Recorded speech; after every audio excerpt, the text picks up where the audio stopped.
Cool. And we didn't get yours yet.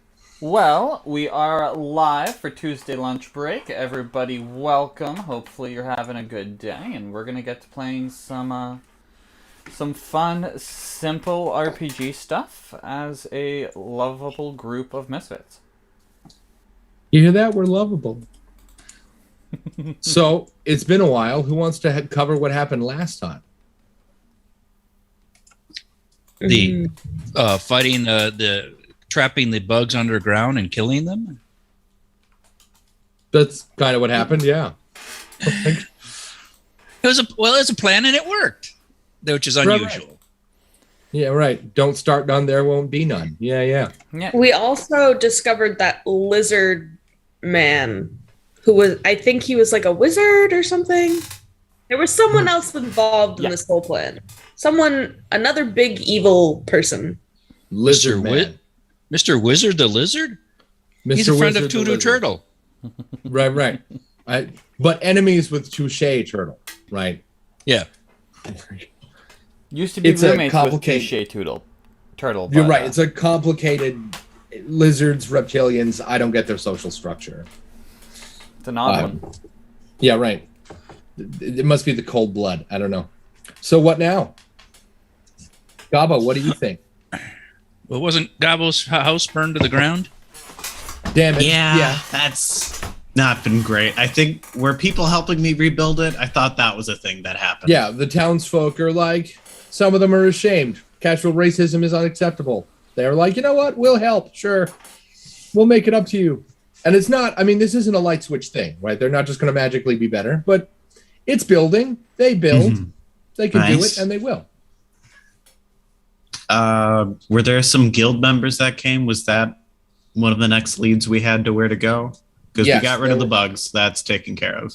Right. They were taking away all of the water mages. Yeah. Yes. Or just, I can't remember if it was water mages or mages in general. Oh, water mages. But they were basically... Water mages. Yeah, they were taking all the water mages away, and it was the big... the company that Karina does not get along with. Like, the family that is the best fighters in the land. What was that? Kane Enterprises? Yes.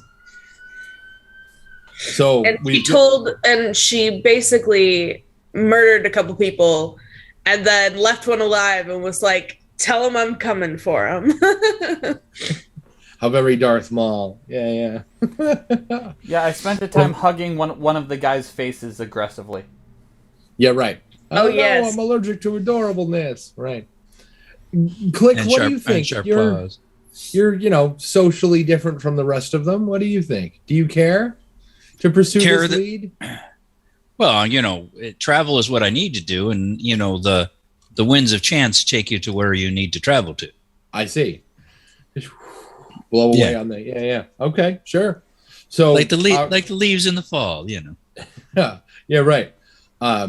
So I'll have to send you a video. One of my friends had his first yearly in the weather report. He started with "It's cold" and then talked about fall for the next 20 minutes. And I'll tell you what, he makes a really good case for why it's the best season. And I'll have to send that with you. It was it was well written and hilarious because Scott's a funny guy. I look forward all year to his weather reports. Last year, one of his was blah, blah, blah. It's cold for 20 minutes. Well, here in the town, we have 1 degree, and I immediately called Scott. I was like, I love you to pieces, but it's -10 in my yard. Shut up. Scott's like the coolest guy in the whole world. The world's a better place because he's in it, right? So it was like, Scott, please don't take this the wrong way. Stop talking.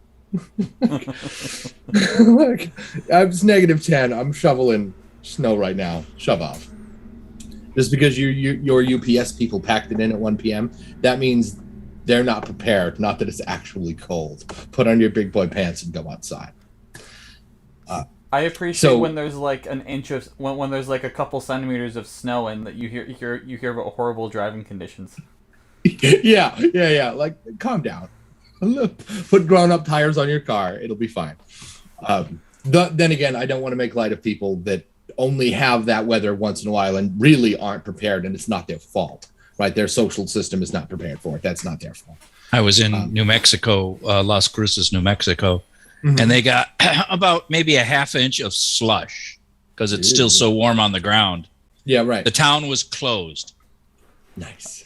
I'm out driving around my little Volkswagen Bug, and there isn't a single other person outside. Because you've got a half inch of slush. That's funny. Yeah. So, Karina, I imagine you want to chase down this Kane Industries lead. Oh, absolutely. So how are we going to do that? How are you going to do that? How are you going to con them into doing it with you? Did I say con? I meant convince. Honestly, Karina would probably go by herself, but, you know, if these other people are going to come with her, she's not going to turn them down. I feel like she's just going to kind of look at the group and be like, I'm heading this way. Whoever wants to come with me can, but I'm going after Kane. It is unfortunate that you are following me as I start walking before you. Nice. I love he's Antonio Banderas the cat. That's great. But not quite Puss in Boots. You have boots? I do not. Why would I? Why That should would be I need them? that should be your kid's name, Boots. Boots, right? But he wears boots. Oh, absolutely, he Holy does. crap. My cat just lost his mind. Gobbo, they're rebuilding your house, and they'll do it successfully. You watch them, work at it. You're like, yeah. They don't look like they're going to screw this up. They got that, right? But they're also not going to do it in a weekend. So, what do you want to do in the meantime? Considering that they just went after all the water mages, it's only a matter of time before they go after the Stitcher mages, obviously. So I'm going to learn more about the caning industry, whatever this is, and I'll go with them. That's good. Stitcher mages. Nice. That needs to be an actual, fully fleshed out class in the next, D&D book. I want it. I'd play it. It's creepy as shit, but I want it. They had the Bug Lord in 3rd edition, where you had your body was filled with cockroaches and crap. So it's really not that far up. If you're willing to print that and you're willing to print the Blackguard class, you're this far away from a Stitcher mage. Why not? Basically a necromancer. We're just going a little more in depth. Yeah, right. Reduce, reuse, reanimate. Yeah. Oh, good motto. Remember that you want to also get into blood magic, so you can use all the parts, right? Perfect. All right. Next quest. That's disgusting. I think part of being a Stitcher mage is 100% not doing blood magic. I think it's just doing it all alchemically. And I love how different Gobbo is. So I play with everyone here in a different table. And I love that Gobbo is completely different from Horton. Horton's all sweet and bubbly and, hi, friend, how are you? And you're like, no, I'm going to stitch this guy. They just both happen to raise the dead. Yeah, right. But they're not dead. We talked about that. They're plant-assisted life. Mm-hmm. Sleeping. They're just sleeping, right? Yeah, right. They're like mushroom puppets. It's creepy as hell. So you're going to go with Karina on her, what I assume is going to be violent quest. I want to learn more about this cane industry. Sounds good. Click, what do you think? We're headed on the trip? Oh, yeah, sure. I mean, that's the winds of fate say this is the way to go. You bet. Karina, where's this? How are you going to find him? What's the lead? Well, apparently Taika is walking in front of me, so I guess I'm just going to follow him. I'm assuming that as a tiger, he has some sense of smell, or I've heard of him before. I know that he is very good at what he does. This isn't the first time, maybe it's the first time we've ever physically talked to each other, but I've definitely seen him around, seen him do work before. So I'm content to just follow him, even if it's a little bit of a ding at my pride to be okay, normally I'm the one in front, but I'm okay to follow him. It's fine. But I'm a little worried about Duke. I notice maybe that his clothes are not as updated as they should be, and I just start scrounging in my backpack. No. His clothes are taken care of. I make sure that he washes his clothes and does some work after the last. Oh, after the last? No. But before Yeah, that, that's what I was talking about. So because, he got a little, not beat up, but like we all got into a little scrape there. So I was just going to pull out some furs and just patch up his clothes for him. I do sew my own clothes, so. Fancy. Kind of like that tough wrestler who actually like knits. Oh, absolutely. Yes. Like she's about to like murder 3 people and then turn around and be like, all right, I'm going to do some embroidery. Right. Yeah. Spider-Man would crush my head like a grape, and he stitches his own outfit, Like, why not? I feel like it's a good skill to have. If you're going to get roughed up a lot, it's a good idea to be able to fix your own clothing. Why on earth would you pay for that? You're gonna. I mean, that's that's a bill. Pinch, like if you get hurt really bad and you need to like sew up a wound yourself. Yeah, right. Like you'll at least be able to like do sort of a job. Yeah, I see. Yeah. I could see where one would go into the other kind of thing. Yes. Yeah, but probably not. You don't want to do it at the same time. Go through the fabric, and then like come up through the skin. You probably don't want to do both at the same time. So you're gonna follow Taika, what's your lead? Are you sniffing them? Are you just walking because you don't actually know where you're going, but you're acting like you do? I'm not. I don't realize I'm the leader, so I'm just walking. I'm not worried about these people. I'm just walking with Duke. I see. You bet. So do you head? The forest path splits into 3 main directions, but you can also you can climb. Yeah. You can totally pick your own path. But the forest splits to the left, to the right, and dead on in front of you. The only distinctions you have from here are that there is a weird kind of acrid smell coming from down the left path, kind of that sicky, sweet decomp smell. Yeah. The straight-on path has the tiniest hint of what might be a baked good, bread maybe. Okay.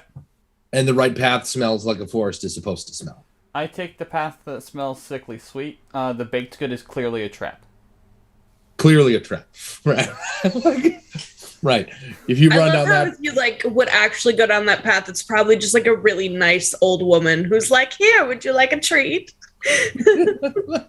I've just made these pecan loaves, right? So when sorry, my brain and my mouth just had a disagreement. You don't need to be a cat in order to pick up to have the senses it takes to pick up the acrid smell, and you watched Taika just, all right, sure, sicky sweet decomp, something's dead, awesome, and go in that direction. Does that concern anybody? No, I don't think so. We're gonna trust the kitten. All right, sure. I don't know where else to go. Well, if we can sense it too, that gives us the ability to like speak up and say we don't want to go that way, and so. Like, I think Karina's just like, all right, like, I can tell that we're going to get into something. My spider sense is tingling. Yeah, you bet. You get down the path. It gets kind of gnarly pretty fast. It narrows down. So before you're looking at a path that was wide enough that any 2 of you could have walked shoulder to shoulder. Now that's not really an option. The path tapers down. Branches are everywhere. Brambles have coming up out of bushes. The path is there, but it's not well maintained, and bushes kind of cut into it. You have to walk around them for a second and then get back on the path, that sort of thing. You walk for 10 minutes, 15 minutes, a half hour. The ground gets wetter by the second, not because it's raining, just the ground is kind of mushy and soft.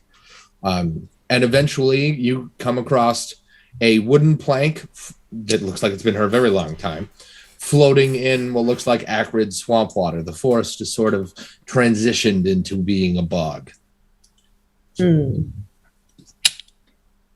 Much better than the trap of baked goods. You watch the acrid water bubble up, and whenever a bubble pops, it gives off that nasty smell. I get out my spear so that I can use it for probing ahead before I step, kind of thing. You bet. Now, when you say probe, do we mean we poke the water, or we have spear at the ready? No, not at the ready. Just like you use it with a quarterstaff. I'm just using the blunt end. Oh, I just tap the wood. Tap to make sure there's not like quicksand or just a drop hole or something. You bet. You tap the wood. It sinks a little bit, but I mean, it is floating on the water. It doesn't sink any more or unusually than you might expect. It'll probably hold you, but not all day. Sounds relatively solid. How wide across is this body of water? Like between you and the Brit, like between you and the wooden plank, or how horizontally wide?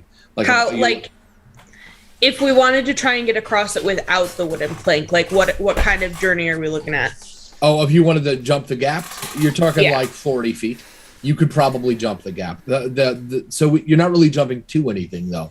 There's a couple of little land masses out in the swampy water, but we're talking like a lump of moss here, a rock over there. It's not like it's an island filled with, treasure or whatever. And Click is very impressed if she clears 40 feet in a jump. Yeah, maybe she can. Karina's really something, with one exception. One of the damp, swampy, brown, ucky hills that's floating up in the middle of the slop has a gray stone on it, about yay big, set into the top of it. A grave marker, maybe. You ever see those that are just come out of the ground just a little bit? That kind of thing.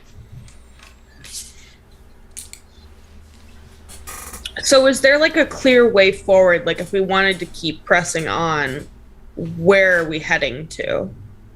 So the trail ends here. It ends here. It ends here. Yeah. You can see on the far end of the body of water that the trail sort of picks up over there. But you'd have to go around or through the bog to get there. This whole area, like the bog is square. It's not square, obviously. It's a natural thing. But if I had to rough it out into a square, like 600 feet-ish, like 2 football fields. Okay.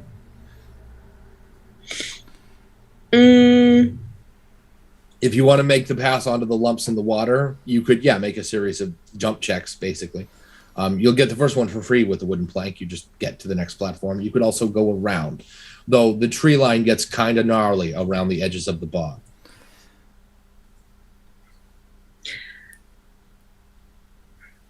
I think Click makes the jump to the next place. He does? Yeah, well, if you remember that write-up, that's kind of one of the things they do is jump and acrobatic thing.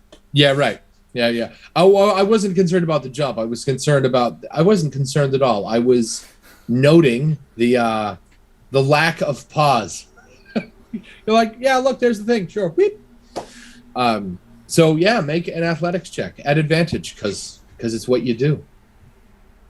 We're doing dice 6s, right? Yep. You roll 2 of them because it's something you're good at.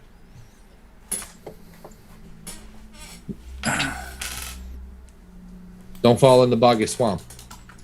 The boggy swamp. The boggy swamp. 4 is the best I got. 4 4s? 4 is the best I got. I was gonna say, how did you get 4 4? You bet. I am that good. Yeah, right. The die, when he rolled them, they like split into smaller dice. Magic powers. It works in Borderlands. I've got a gun that shoots smaller guns that then shoot bullets. Why not? So you stick the landing. No problem. Do you step on the wooden platform as a springboard, or you just hurl yourself? No, I just do it. Leap forward and drop back a couple of yards and just get a little running thing, and then just do a little somersault in the air and land. Of course, because we don't just jump; we look cool while doing it. You bet. You land on one of those mossy kind of outcroppings, which immediately starts to sink a little underneath your feet. You're not going to touch the goop, but a little bit of the goop's going to seep up through the moss around. I'm not worried about getting goop on me. I'm, covered in shit. Bug. Yeah, right. And from here, are we continuing to hop to the whatever that marker is?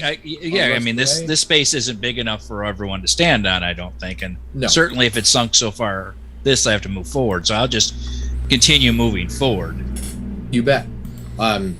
So you hop 2 more, and you land on the platform. The only space here that's large enough for more than 1 person on it at a time is the one with the grave marker, assuming it's a grave marker, that will hold maybe 3 of you.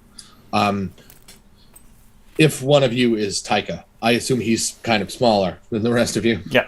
So in my brain, Karina is wider than most of you. Click is taller than most of you. And Taika is kind of small. Unless he stands on his hind legs. Right? Stick thin. Yeah, right. Yeah, and Gobbo's the kind of thing you could grow corn off of. He's just like a bean. Well, I think Taika would actually take his time and use the tree line, because if anybody could use the tree line, it would be him. You bet. So you I almost said monkey up, but you're a cat. You claw your way up to the top of the branches, and you. Yeah. While you're up there, do you survey the swamp? Do you care? Completely. Are we just going around it? Yeah, you bet. Do. Make a perception roll. Karina, what are you and Gobbo up to? 2. Is Duke following Taika through the tree line? Of course. Duke would attempt to.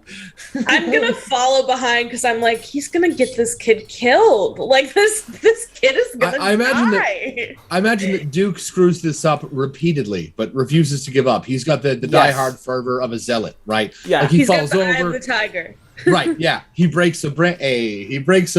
He falls over. He scuffs his knees, and he just immediately gets back up. I picture him like the robot at the end of the Real Steel movie. He loses, but everybody loves him anyway because he got knocked on his ass like 40 times and refused to stay down. Like, people's champion is fine. Yeah, right? So I'm just gonna follow behind Duke in the tree line and Taika.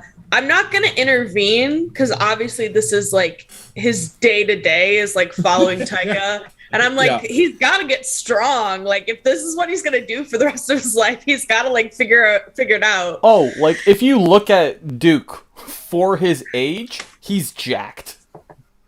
I bet. I bet following you all over the place will do that to you. Yeah. But he's got abs you could clean clothing on. Yeah. Karina's just gonna make sure that in worst case event, if a monster shows up or something, that he's covered. Yeah. What did you get for that? Go ahead. I got a 2, but he comes out of the situation wet, tired. Did you roll 2 dice? No, I did not. You should roll 2 dice. I've got on my notes here that you're proficient with perception. And that gets 5. You bet. I just imagine her following along and some snake comes out, she hacks its head off. No one notices. Right. You know. A cockroach the size of a van rolls through. Right, nothing. There's no cockroach the size of a van yet. Yeah. So the stone plate that Click is standing over, Click, to you, it just looks like, a rock. Yeah, I mean, we don't bury our dead, so, Right. Yeah. Taika, for you, it gives off a distinctive glow that you recognize as the harmonics that divinity gives off. You can hear it and see it. Ooh. Like if the light also vibrated and gave off sound. There's this kind of whitish yellow resonance coming out of it. I will go check it out. Are you going to jump from the tree line? Yeah, once I get around to the space where I'll be close, I'll then jump over. Okay. Now here's a question. You're a cat. You can make incredible jumps that humans cannot make. Can Duke make this jump with you, and is he going to try? Duke will try. However, he does not have extra special jumping abilities. Karina, as you're smart. You add this up. That kid is absolutely gonna get wet. Do you get involved? Yeah, I'm gonna stop this kid from jumping into this gross water. You bet. Gobbo, do you have an opinion before I get back to that? I want to make sure that I know what you're up to. Gobbo looks around, sees that he's now all alone, and is going to try and follow after Click while also eyeing up the grave and thinking, should I? Shouldn't I? You should. Up to you. Okay. I don't have it in my notes that you're proficient with dexterity. Am I missing something? Yeah, I was just going to roll normal to jump across. You bet. Yeah, just plain old ordinary die. You're looking at me to beat a 3. All right, 4. No kidding. Yeah, you bet.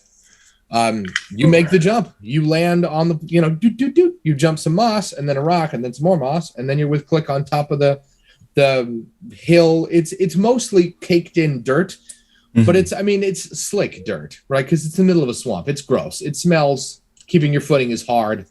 It looks like a grave marker, but it's not marked. There's no name on it, right? But it's definitely the kind of thing that humans do where we leave a big concrete, big stone in the ground like that. And as you get there, you watch Taika fly through the air and sort of land on the space with you. Karina, you grab the boy, right? Yes. Who fights you tooth and nail about it. Yeah. He's That's so fine. unhappy. I don't think it affects me at all. Like, compared to me, he's nothing. Oh yeah, he's got nothing. He's so very unhappy, right? As soon as so that stone is in the middle of this space. The trees, the only reason Taika can make the jump is because a lot of the branches sag down over the bog. 600 feet to the middle is 300 feet. Even for a cat, that's a big, big jump. The only reason he can make it at all is because a lot of the branches swing over. So when you grab the boy, there's a period where he and the cat he follows around are hundreds of feet apart. And he is so unhappy about that. Kicking and screaming and saying terrible things about your family line. And he gets really hateful really, really fast. He takes that way out of control. He doesn't there's a line. He doesn't spit on you or anything, right? But he's very unhappy. So Taika, do you touch it? It looks like Gobbo also wants to touch it. Absolutely. Do you touch it? I will. I will go up and respectfully just put my 2 front paws up on it. I see. Would you make a Constitution save? Absolutely. 4. No kidding. You bet. You said you touch it with your front paws. Both of them? Both of them. Oh, that's unfortunate. Your 2 front paws turn to stone as you get as you get this incredible vision of what looks like a cat, very much like yourself, only full size. And when I say full size, I don't mean like the size of a leopard. I mean the size of a Volkswagen. Okay. Right? Actually, no, bigger than that. The size of a semi-truck. Okay. Big. Like Optimus Prime big. Hell yeah. And there are thousands of people worshiping it, but it looks like they worship it out of fear. Like they're chained up. You can see lash marks on their heads and backs. You can see their ribs from the front. And you're looking through something's eyes as it flies in and around the space. This isn't like a floating camera. It goes in and around and everywhere. That cat's definitely not you. It doesn't have your markings. It's definitely not you. You see all these people. We're talking like a field of them, hundreds of people pinned to the ground, forced to worship through pain and physical weight of chains. There's a flash, and you see them all digging in the ground, this huge hole. There's scaffolding that goes down around the side of it like they're digging to the center of the planet. And then right before your vision clears up, you see what looks like a collective of people with Van Helsing hats and crossbows, and a picture of a cat that could be you with a knife in the top of it on a table. And your vision clears up, and your paws are really heavy. like really, really heavy. Can he move them? Yes, but with great effort. So if Clicks noticed his paws change to stone, he would try to knock him off the cursed stone. Just as you push him off the thing. You bet. Yeah, just as with my spear, just sort of because nudge poke. Yeah, sort of the pry bar kind of thing. Yeah, right. Right. You pop him off the thing. Your paws start to feel better. They tingle a little bit because when they're made out of stone, you can't feel them. Yeah. Your ability to feel them stops right about here. But as soon as he pries you off the thing, you can feel them again, and you watch them slowly grow back. They the fur grows back. You watch the flesh appear and the stone flake off, like a scab almost. That was odd. There is a horrible cat that must be ripped apart, limb from limb. Gobbo, what do you think? You saw. He's doing the calculus in his head right now. It could be a magical body, and that could be really cool to use, or it's just cursed. And if he does anything else, it's going to get worse, and it could not be a magical body. So it is a hard one. Yeah, none of you saw the glowy thingy or heard it, which sounded an awful lot like harps being played out of tune. We just saw his hands turn into stone, right? Right, he just touched the thing, and then and stone just rippled out over his paws. And it's a good thing Click pushed him, because you were watching the stone go up. Mm-hmm. It's a good thing his vision snapped out of it, and then Click was like, "Hey, wait," because you could just have a Taika statue now. What's terrible about that is he would not be dead inside. You would just kind of get to sit there on the hill forever. Well, if you did that, I would come in as Duke. Nice. With a quest to learn more about it, or just move on. Well, I want to slay it. If it still is. I see no purpose of that for a community. Oh no, it was enslaving people. That's a kind of community. And then I think I was potentially on a still at the table. edge.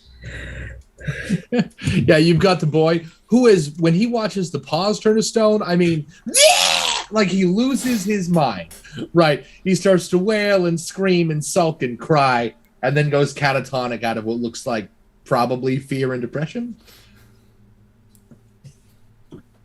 The good news is you can probably let go of him if you want. He's not going to get wet now. You're not even sure he's awake.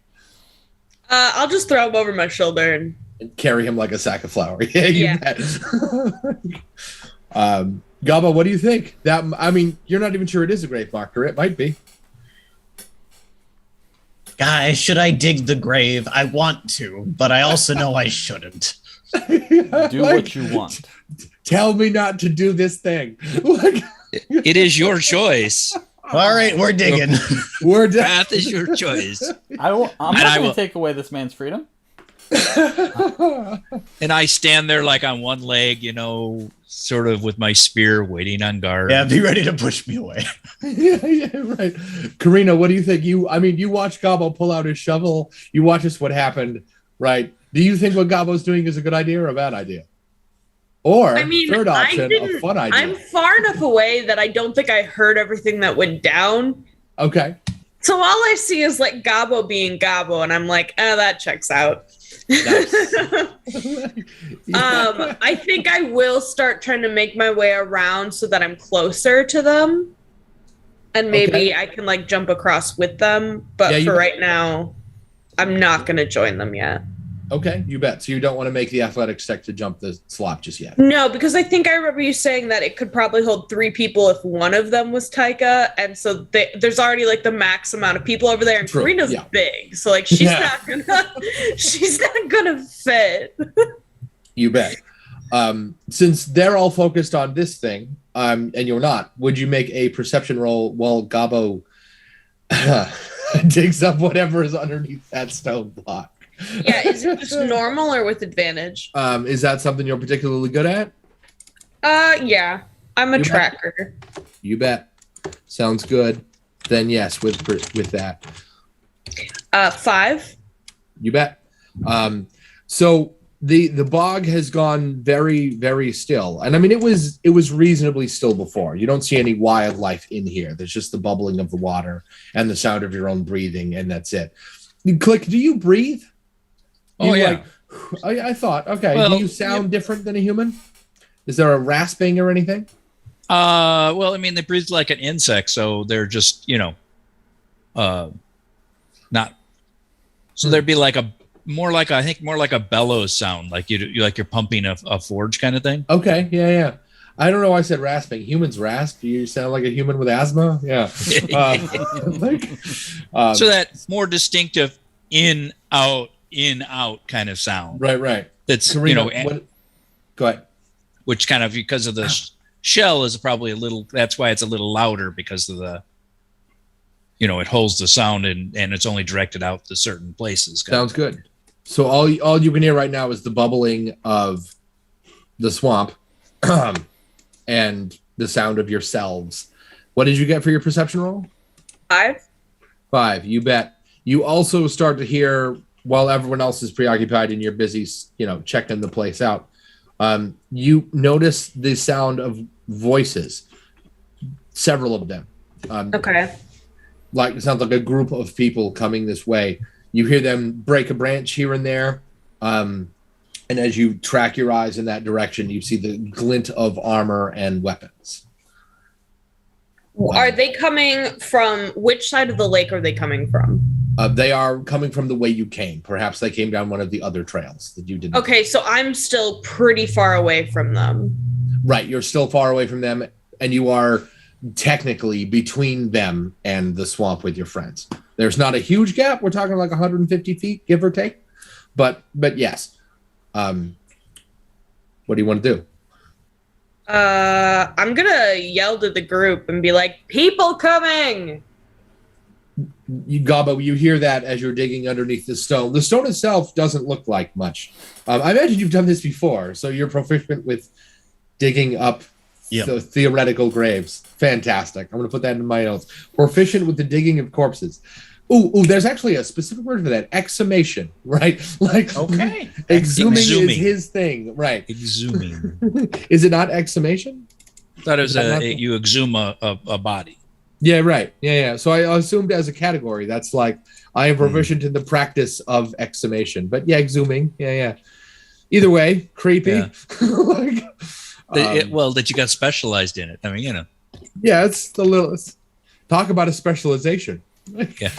So you dig up the stone. It's not much, about this thick. It's a stone. There's nothing special about it as far as you can tell. You go down a little bit farther, and there is a wooden box about yay wide and maybe this thick. And it's got something heavy in it. The box itself is just like plywood. There's not a lot to it. It doesn't look like it's aged at all, though, being in the ground. There's no moisture. There's no rot, nothing. It looks like it came off of somebody's table yesterday. But there's something heavy in it that doesn't fill the box completely, because if you shake it a little bit, it moves. And there's a kind of a slight off-key kind of twang of metal. Is it locked? It looks like it is not a lock at all. Like somebody sealed it up like a shipping crate. You got to break inside. Well, we'll save this for later. So I heard Karina say people are coming. Yeah, right. I'll put this in my... How big is it? So I can put it in a bag? Yeah. If you have a backpack, it'll fit. It'll take up a lot of space in said backpack, but yeah, it'll fit. Okay. So, yeah, Karina says, hey, we got people. And as she says that, if you all turn and see, you'll see what looks like a collection of, picture like Van Helsing from the Hugh Jackman movie. Only there's like 30 of them. And they all have crossbows and big spears. You have while you have 150 feet between you, you don't have a lot of coverage between you and them. They're probably going to see you. What do you want to do? Stand in the open so they can see me. Of course. Hide behind Click. Right. I'm hidden. Karina, you can't hide behind Click. You're too wide. What do you want to do? I'm just gonna I'm gonna leave Duke, because he's kind of passed out anyway. I'm gonna leave Duke in the spot where I was and start walking towards them to see if I can use words before this comes to a physical fight. Wait, Karina's a talk first, stab second kind of lady? No kidding. Well, it just depends on the situation. I see. She's outnumbered. Yeah. I see. Said there's 30, right? When it's a smart move. Yeah. There's like a pack of these. It's like 30 armed men. They are too wide for the path, so they're smashing through it. They're cutting like the brambles you danced around. They just cut down and remove. They make a big mess. Stealth is not a concern. You bet. Oh, we are... Yeah, we're almost at an hour in. Yeah. Do we want to go on break now? I realize that's a little early, but this could be a thing. Or do you want to talk to them first while we wait for Taika to get back? Let's talk to them first. You bet. So this pack of armed men approach you. I should clarify, they're not all men. Almost all the ones in the front are women like yourself, big, strong, scary looking, who don't appear to have any weapons at all. They have less armor and bigger fists.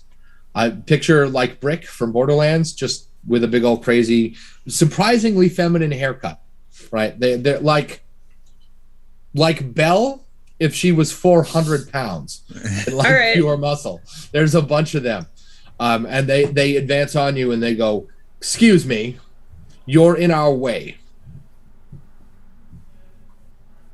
I get out of their way. I'm like, oh, my bad. Yeah. They don't bother you further. They do see Click though, who was like, I ain't moving. Yeah. And there's like 100 feet of water between me and them. Yeah, right. They get to the edge of it, right? And I mean, they don't look like they're very graceful. And they go, you there. Yes. Insect. Are you small human?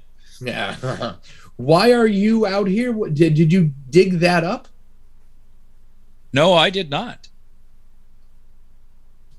They go, we're not exactly sure from here, but it looks like signs of digging. I don't suppose you saw any. There was digging, yes. I did not dig anything up. Did you see who did? Why, yes.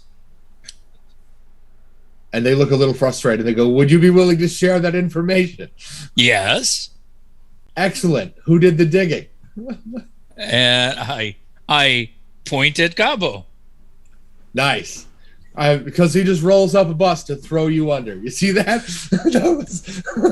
I found this box. This small human here dug up, the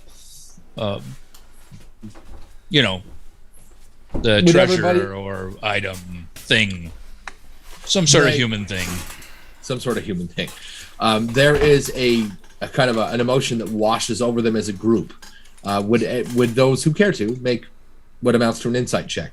If that's something you're proficient with, feel free to roll it 2 dice instead of 1. Well, see, I would be rolling 2 dice, taking the lowest one. So right. Same. I got a 4. No kidding. I got a 2. Nice. So clicks like silly humans, right? Yeah. Karina, did you roll? No. Okay.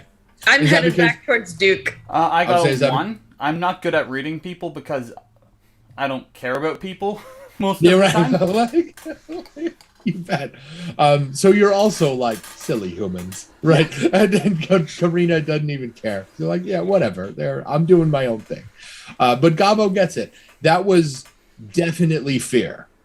Like a lot of it. Like there's a brief moment where they flash as white as sheets. And they draw their weapons and they advance towards you as best they can, which honestly is not much.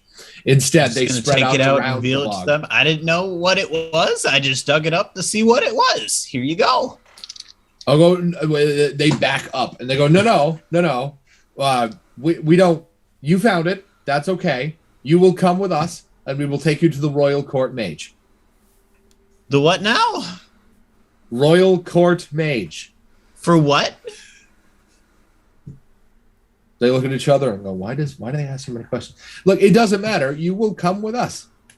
I'd like to know why. I dug up a box and now I'm going to a court mage. What am I missing? I need that info. They look at each other. Would you make some sort of persuasion roll to talk them into that? It doesn't really look like they want to share that with you. I got a 1. No. Not so much. Right. So you said exactly what you said. They just don't care. And they go, would you please come with us to see the court mage? Are we in trouble? Can I keep the box? No. Yes. Oh, okay. Sure. Then why do we need to go to this mage? Look, to be honest, we're not sure. We had specific instructions to recover the box, or should somebody have gotten to it before us, to hunt them down and then deliver them and the box. You see, hunting us down makes it sound like a threat. I'm sorry, poor choice of words. Talking's not my thing. When I said hunt, I meant find and recover. Gobbo, I suggest that we just keep walking this way. And I will point the opposite direction. You watch one of them kind of swing out their foot and kind of poke the board that Click poked with his spear earlier. They are much heavier than any of you, and it sinks a bit. And they go, we would very much like it if you would come with us, please. And they look very uncomfortable with the idea of getting wet.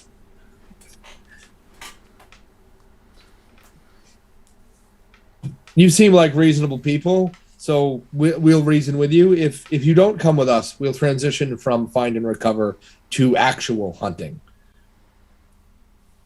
Don't threaten me with a good time. And I'll start walking the opposite way. They look very frustrated. And they... So and Click goes, are you offering me a job then? Maybe. We really only want the one with the box. What skills do you have? Well, I have many skills. mostly scouting and fighting. Then you should come with us. Well, not to see the court mage, but the kingdom has within it lots of people looking for people with specific skills like the ones you mentioned. We bring him to the court mage. We bring you to the court recruiter. Everybody wins. I see no reason just to go with you. I'm going with these people. I've committed to that. Spread out, kill them, and they spread out through the forest and the perimeter of the bog. They step behind trees, and you watch them just vanish, like in the horror movie where the big thing steps behind a tree that's this wide and it doesn't come back out the other side. Now what? Well, I follow the cat. All right. We scared them away. Clearly. Right. That is clearly what happened. Gobbo, I don't know what's in that box, but I know that at least 30 people and a court mage apparently want it badly. I'm going to take out my chisel and hammer and try to break it open. Right here in the bog? Did they leave? They stepped behind. So you're in the middle of the camouflage themselves so we can't see. Might as well they'll come out if it's a bad idea. You bet. You crack the box open, and you were looking at a harp that has no strings. The harp itself is metal, and it looks like it's been the top of it and the bottom of it have a similar icon, but they're different. The whole thing looks like a two-headed creature. One end of it has big puffy wings and like a child's face, and the other end of it has what looks like bat wings and a dagger stuck in its forehead, also a child's face. Huh. I thought this would answer more questions. It did not. It's definitely a harp with no strings on it. All right, I put it in the bag and leave the box behind. And what way is the mage? They left, scared by our prowess. Well, I guess we'll walk and we'll arrive somewhere, right? That is true. Yes. Karina, are you still following? You seem to know the way of the Franks. Because obviously, like, I seemed separate from the group when I just kind of got out of their way. Yeah. I want to see if I can figure out where they are. Yeah, sure. You can see them from here. So they have stepped behind the trees, and they're clearly using some sort of magic to not be visible to their prey in this case. But because they didn't brand you that way, you can see them. So from your point of view, they don't look hidden at all. They look kind of like a pit bull hiding underneath a coffee table. Right. I'm going to walk over to one of like the big buff women, as I'm also a big buff woman. Right. I could be like, what's going on? Hey, girlfriend, what's going on? Yeah, right. She spins around and goes, wait, you can see us? Yeah. Am I not supposed to be able to see you? You're incredibly visible. She looks down. She looks at the tree. She lifts this amulet off of her neck that's glowing this minor blue color, just a little bit of glow, like a single Christmas bulb. And she goes, "No, that looks like it's working." She goes, "You can really? Hey, I know you. You're that ass kicker from the arena. I'm a big fan." And she reaches up and takes her dagger out of her belt and goes, "Would you like mark this for me?" Oh yeah, of course. I just inscribe it. What do you say? What do you write? Is this something you do all the time? Do you give out autographs constantly? I think I don't give out autographs constantly unless it's women asking me. No kidding. Okay. Yeah. I think it's much cooler when a woman's like, "I think you're badass." So I write, keep lifting. Nice. With a little heart. That's awesome. She takes it back and she goes, thank you so much. Now, if you don't mind, are you with those people?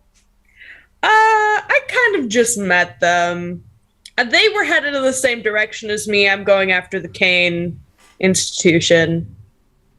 She goes, no, you don't do that. Wait, why? Kane Enterprises has just hired almost every fighter I have ever heard of. I kind of assumed they'd gotten to you too. They're hiring everybody for this huge project. I don't know what it is, but I mean, there's huge money involved. Why would you go against that? Well, they're not just hiring people, they're also taking people. Yeah, details. I'm sure those people are getting paid. Look, when it comes between me and Kane, he might say he's the best fighter in the world, but I know better than that. Oh, them's fighting words. Anyway, you do you know. So if you're not with them, are we gonna have a problem if I hunt them? I mean, I'd prefer if you don't kill them. They're generally reasonable people. If they're not cooperating with you, it's probably because they think you have some kind of ulterior motive. Well, you're badass, and you apparently know them. You should talk to them, hopefully, and maybe convince them that we don't. We don't. We've been hired to go get the box, and whoever has the box in the event that somebody has the box. I don't even know what's in it. I should clarify that all of you can see Karina talking to what appears to be a tree. Yep. I just look insane. That's great. Right. Well, I don't really think so because Click and Taika, like, they're turning leaving already. Oh, yeah. Oh, yeah, right. Yeah, I don't know if any of you are hearing this, but if you are, it looks like Karina's talking to a tree. Yeah. She's having a fairly lengthy conversation with a tree. I just look like I'm in the middle of a mental breakdown. Yeah, right. It's been a stressful day, what with the creatures and everything. Yeah. I mean, Click already assumed that, we scared him off, and he left. He was like, encounter's done. He's gone. You bet. Gobbo, what do you think? Are you pursuing them on the other side of the bog? I mean, I might as well. I have no idea what this harp does. You bet. Did you say there's a face on the harp? There are two of them. Can I try speaking to them? They both look like Judeo-Christian cherubs, except one looks like it's an imp, and there's a dagger stuck in its face. You look it over. The dagger it's tiny. It's a part of a figurine, basically, but it is a separate piece of construction. You can remove it if you wanted to. You can also push it farther in.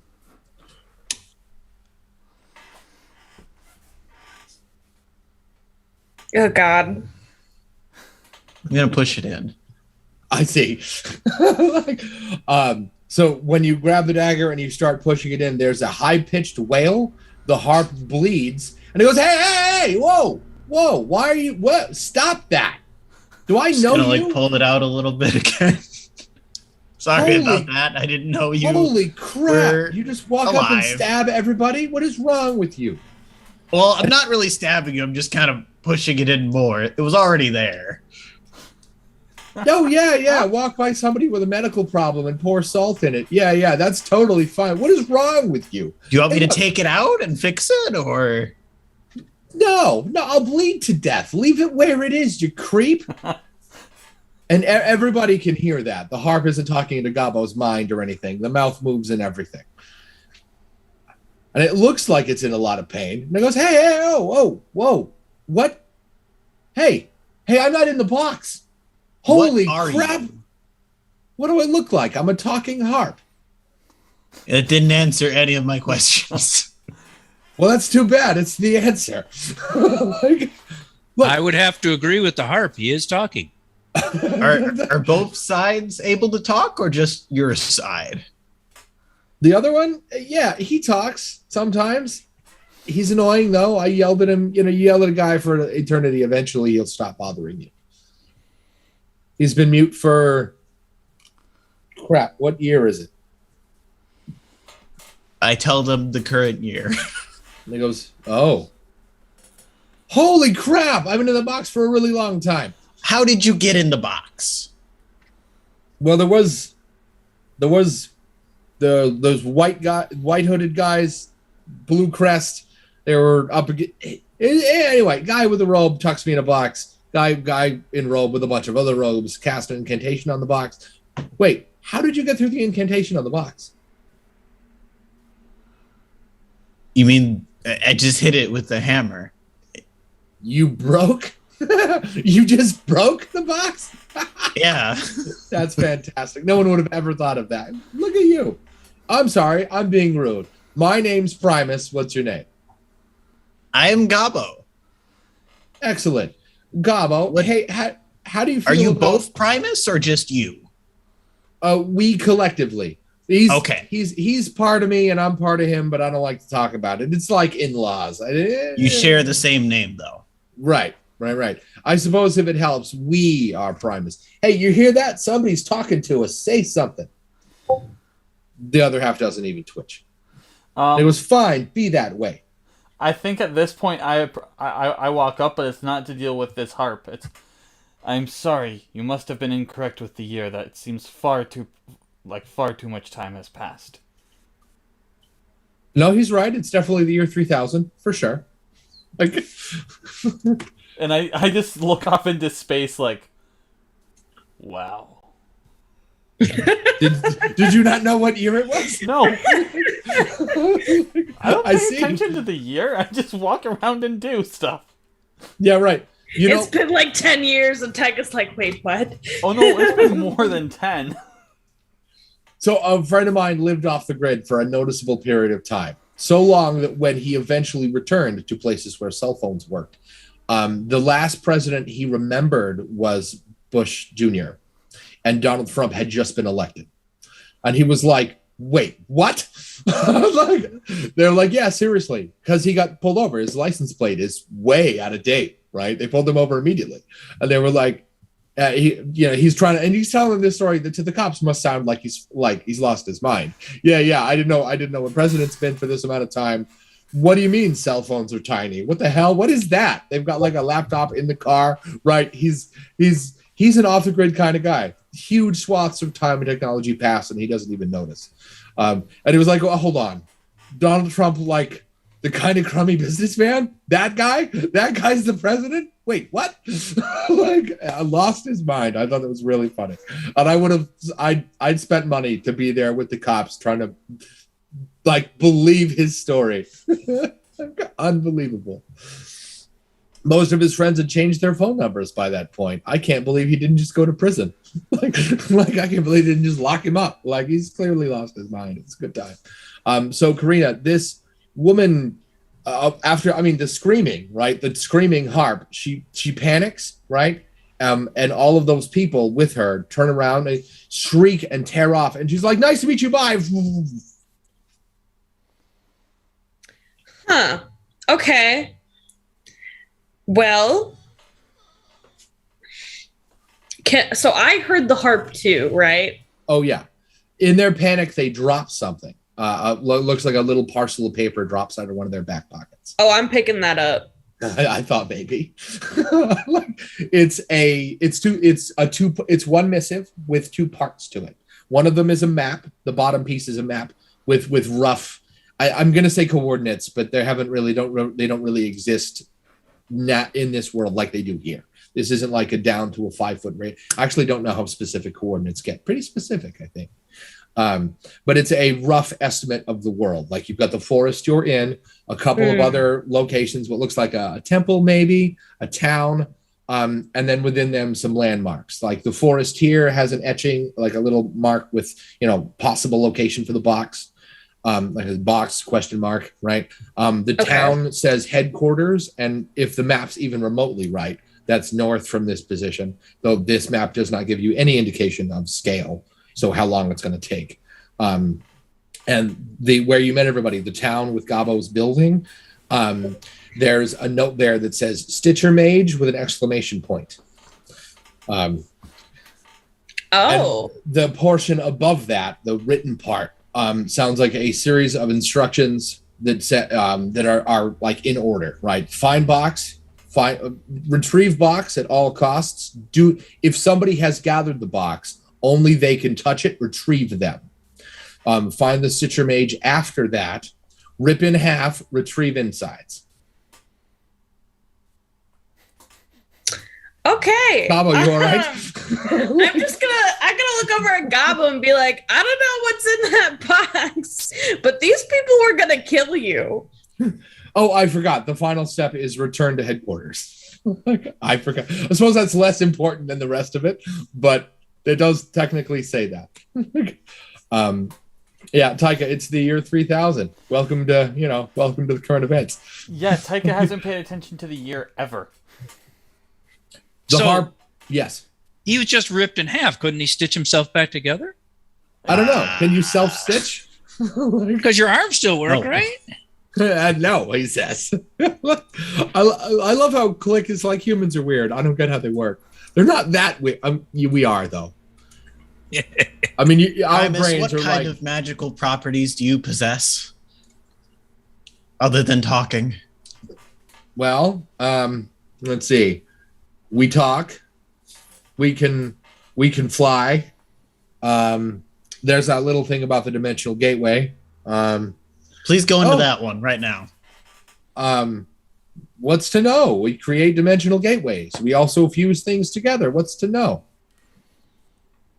Can you open one for me and my friends to get us away from this place? Oh, yeah. Where you want to go? Before we follow through with that, I want to see if I recognize the name Primus. Yeah, you bet. I'm not going to be rolling for that. Primus is an ancient primordial being. Like older than most gods. One of those abstract fairy tales where first there was nothing, and then there was Primus, and then there was another god, and they had an argument, and from that came creation, right? That kind of old. Okay. Which is a Primus doesn't strictly, in no story does Primus have a harp, and in no story after that is it in no story does Primus have a physical form. The idea that Primus is a harp is actually kind of ridiculous. I want to confirm before we say anything. Are you named after Primus, or are you the Primus? What do I look like? Some sort of 2-bit imposter harp? Yeah, real deal. Creation and all that. Yeah, totally me. Don't look at me like that. I see you not believe in me. No, I believe you. Mm-hmm. I just Click know cocks how his head old to one you side are. and says, "You look like a harp without strings. So broken." Wait, I don't have strings? Sorry, kid, can't help you. like, I can't do anything without my strings. Is it any string or just very magical specific string? Right, because you can thread me with any old chord. Yeah. No, I have very specific strings that can't do anything without it. Hey, would you say something? Look, I only yelled any at you idea for where those strings could be? in the hands of mages. You still have mages, right? Yeah, we have mages. Then yeah, probably in their possession. They give off this kind of glowy harmonic. It's weird. It's like light that you can hear, but usually only incredibly powerful mages or those touched by the divine can see it. But to them, it'll be like a magnet. So find the biggest, scariest magic guy you know. He probably has one. That light is how I found you. Wait, one string? Well, I mean, you might get lucky and have them all. Look, I've been asleep since before the year 5, okay? Like before there was a calendar of time. I don't know where the hell they went. The good news is, as far as I know, they're indestructible. So they're probably still out there You have somewhere. no power other than talking without the strings? Hey, don't make it sound like I'm pathetic. Like I'm just some So talking you can't harp. fly either right now, is that correct?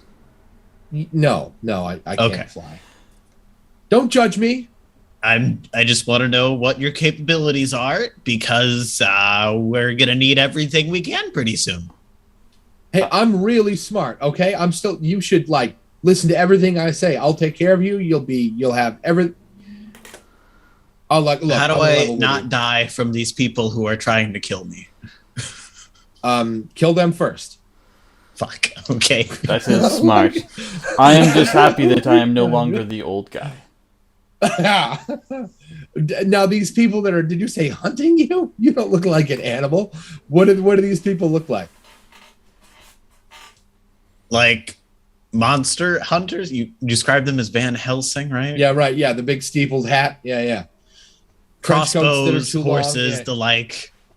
All No. because I dug you up. Oh. Can I hear that? Oh yeah. Like, that doesn't- Then I hold up the piece of paper and I go, no, they were specifically looking for you and we're going to kill you anyway. You just happen to fit both things, right? Like, and he goes, wait, whoa. Yeah, and he re-describes what you said, right? He feeds your description back to you, and he goes, no, that can't be right. They were fighting to keep me from getting boxed last time. You know what? Probably have some strings. Yeah, right. Why don't you just, turn me in? Hold that thought. I'm gonna find a way to get the strings and keep you because no. I know too much to give you up now. Are you okay being in my bag? Like, is that uncomfortable or? I mean, what do I look like? Luggage? Carrying? How do you prefer to be held? Do you just want to like go on my shoulder and I'll like? You appear to be a harp. Stitch you over it with some cloth, so you just stay there or something. What works best for you? I could go with that, but you got to put me in the front so I can see where we're going. Make him into a hat. Put him on my shoulder, with the imp side facing forward. I see. Sounds good. He goes, yeah, this could do. Yeah. Onward, minion.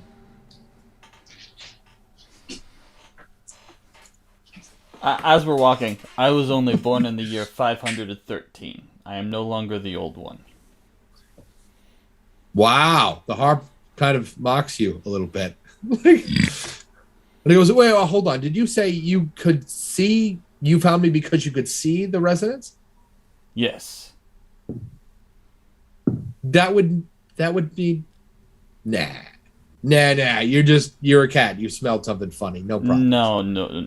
Well, you see, I was once beloved by Thyphus. Oh. And what happened there? What do you mean once beloved? You pee on his carpet too many times or what? How dare you? I have never soiled a carpet. Hey, whoa, I didn't mean to touch a nerve there, pussycat. What happened?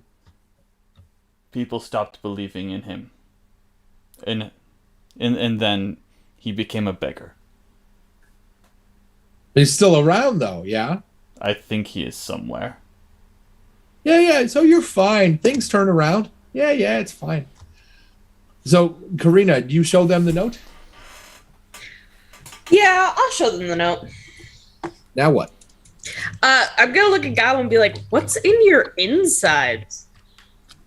I thought just intestines.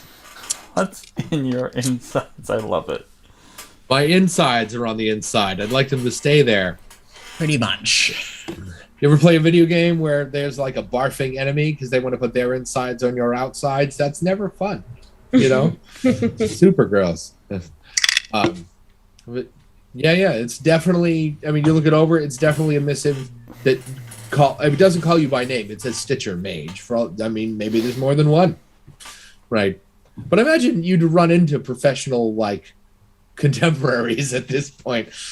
Yeah, it definitely says, tear Stitcher Mage in half, retrieve insides, with a little sidebar that specifies that the insides not be harmed in any way.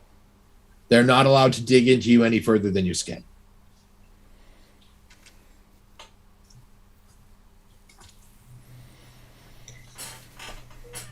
Did you, eat something you weren't supposed to? I don't have any other clues as to why they would want to look at my insides and take them. Does this weird harp thing know what's in your insides? Primus, can you see in my insides and tell me if there's anything weird there? What do I look like, a doctor? I mean, I could if I had my harp strings. What if he were to swallow what I thought. you? I'm sorry, what? If you can see... If he swallowed you, you could see his insides. I can't eat a harp in one gulp? Am I getting it out? Karina holds up her axe like, that's okay.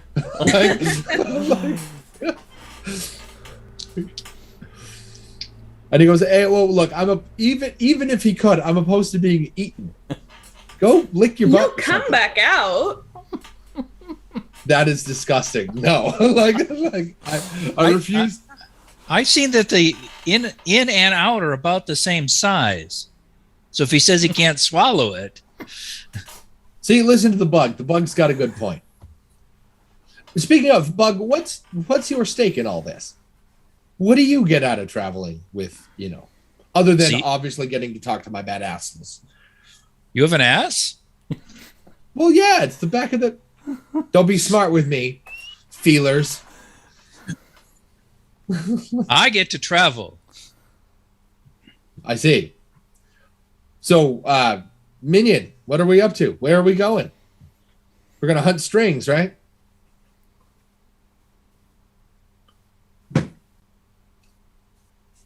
Gobbo? Oh, sorry. He's decided you're his minion. You are the one called Minion now. Right, he keeps calling you Minion. My name is Gobbo. In my brain, he sounds very much like Claptrap. And I guess we're going to find a mage because now, if we don't... Second. Okay. You want to go find the people who ordered you killed? I assumed if we did it, we'd be shot. I am a fan. Oh of no, that they plan, ran away. Because if we do that, we Let's can go kill them. anywhere You else guys not now. see them? I assume we scared them away already. Oh no, they were back here. They were just chilling. One of them actually wanted an autograph, but Hiding from our terror, I understand. And they left?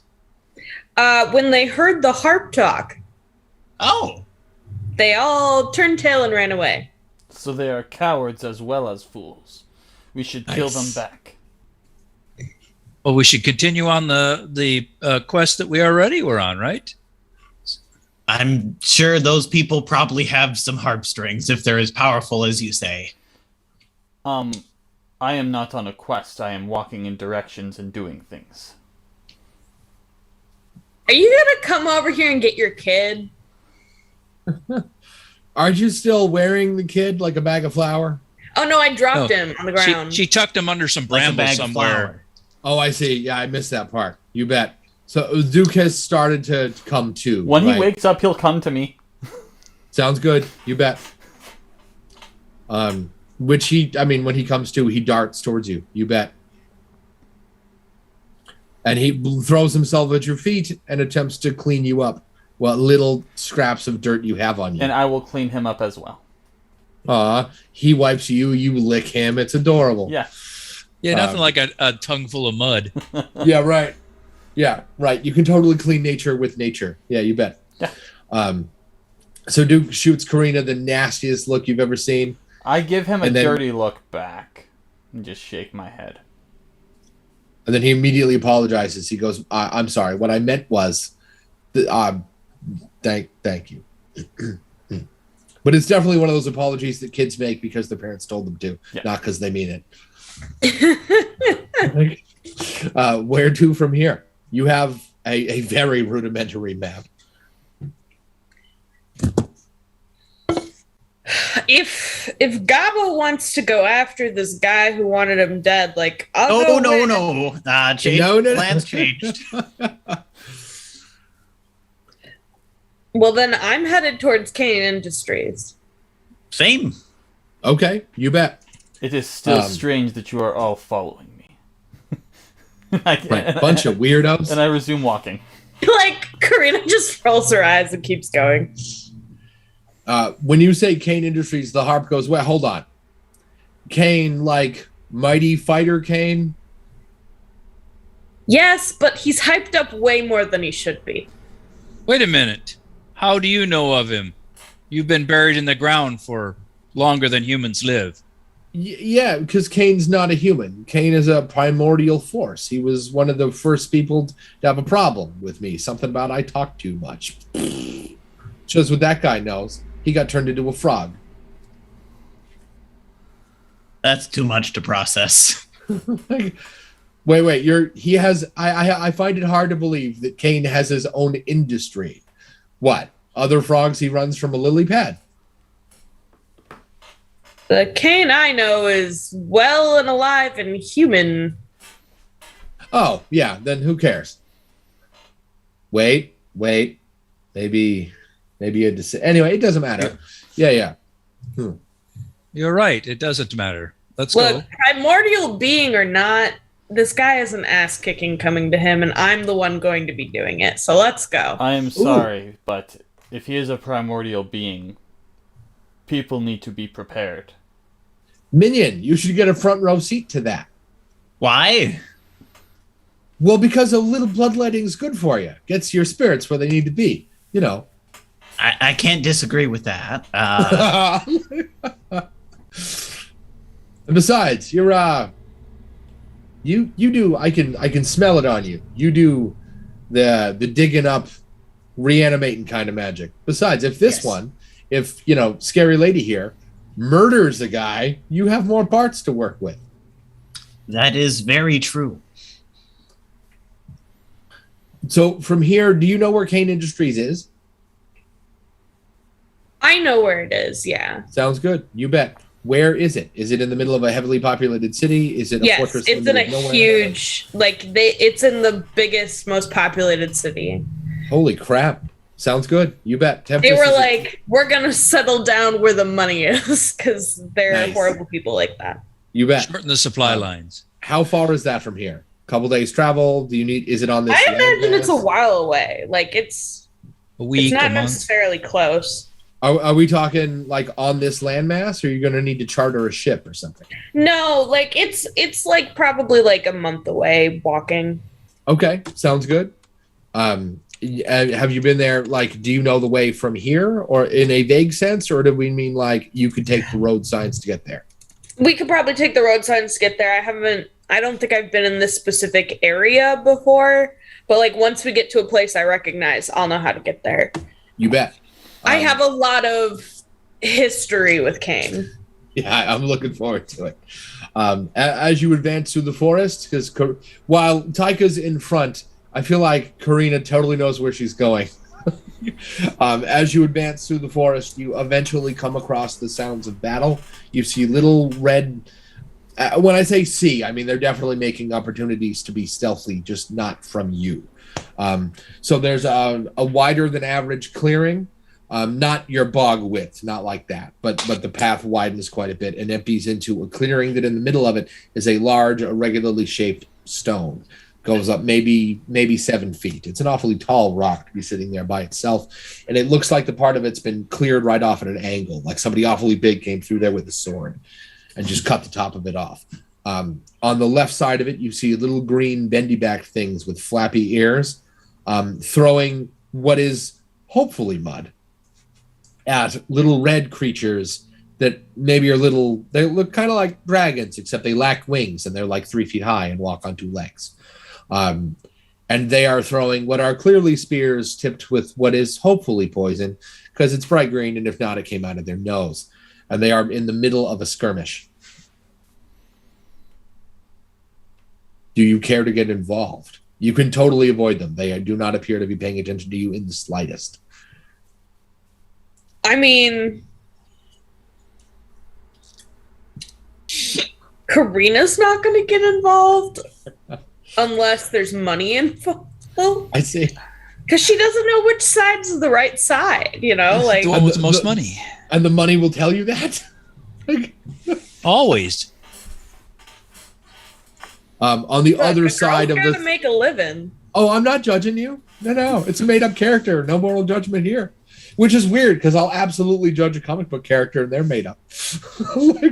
But whatever. I'm super excited and really nervous for Venom 2, because if they don't commit to Carnage being, Carnage, I'll be a little disappointed. Anyway, so on the far end of this clearing, you could go around them, probably. But I mean, if they're here and here, and the battle is here, they've got to be pouring in from somewhere. So if you go left, you'll be walking through the green things supply area. If you go right, you'll be walking through the little red ruddy creatures supply area. If you walk straight forward, you'll be walking through the battle. Can I go wait, over how them? tall are they? All of the, let's call them participants, are 3 feet, a little less, a little more. Oh, I'm just going to walk in the middle and be like, what's going on? Yeah. What? Click just keeps walking right through the center of them. Yeah, Just I'm just gonna walk straight through the battle and be like, "What are you doing? What's happening Spears here?" and what apparently is not mud. Apparently, you smell that. That's definitely poop. Just splashes on your chest. Right. You would click both. And the creatures, you watch them. The ones with bendy ears, right? They kind of flip up. And one of the ruddy-looking lizard creatures, you watch their kind of nostrils flare, and they look a little quizzical. They turn their head like a dog does when they hear a noise they don't expect. And the whole place goes very still. They look very confused, but they don't say anything at first. There's this weird sort of tension in the air. I'm gonna pick one up from each side. So you reach forward and you pick them up, right? And they howl and hiss at each other, but they both look at you like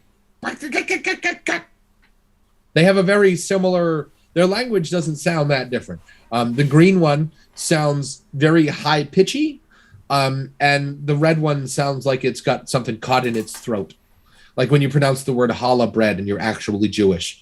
There's a little bit of spit in that, sort of like that. So I definitely cannot understand these guys.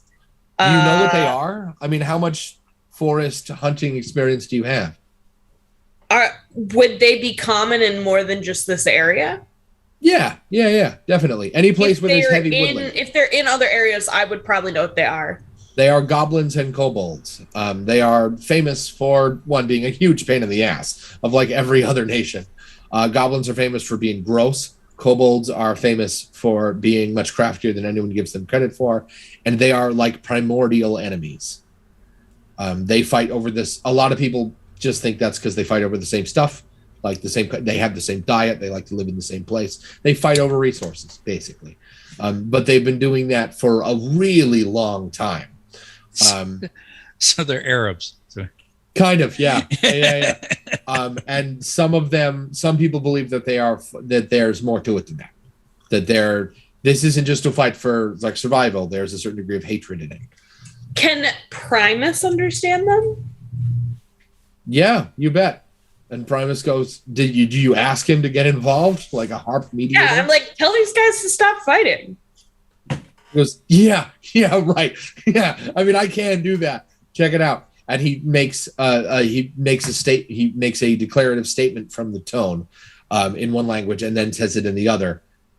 And he goes, you see that? You see them hugging? No? It's because it's not going to work. I take the ones that are in my hands that I'm holding, and I put the one in the other group and the other one in the other group, but I'm like, talk to each other. Like, get along, damn it. Yeah. So the goblins immediately murder the fuck out of the kobold. Wait, no, I don't let them do that. Oh, you don't let them do that. I see. I'm way bigger than them. I can easily stop them. I see. Click, what do you think? You got involved in this too. I keep walking through like I didn't even stop. Oh, I see. You didn't just walk through the claws. You were like, because that was the point of it, was to get through the battle. So I see. And I get to the other side, turn around, and just sort of wait. Taika goes for them to catch up.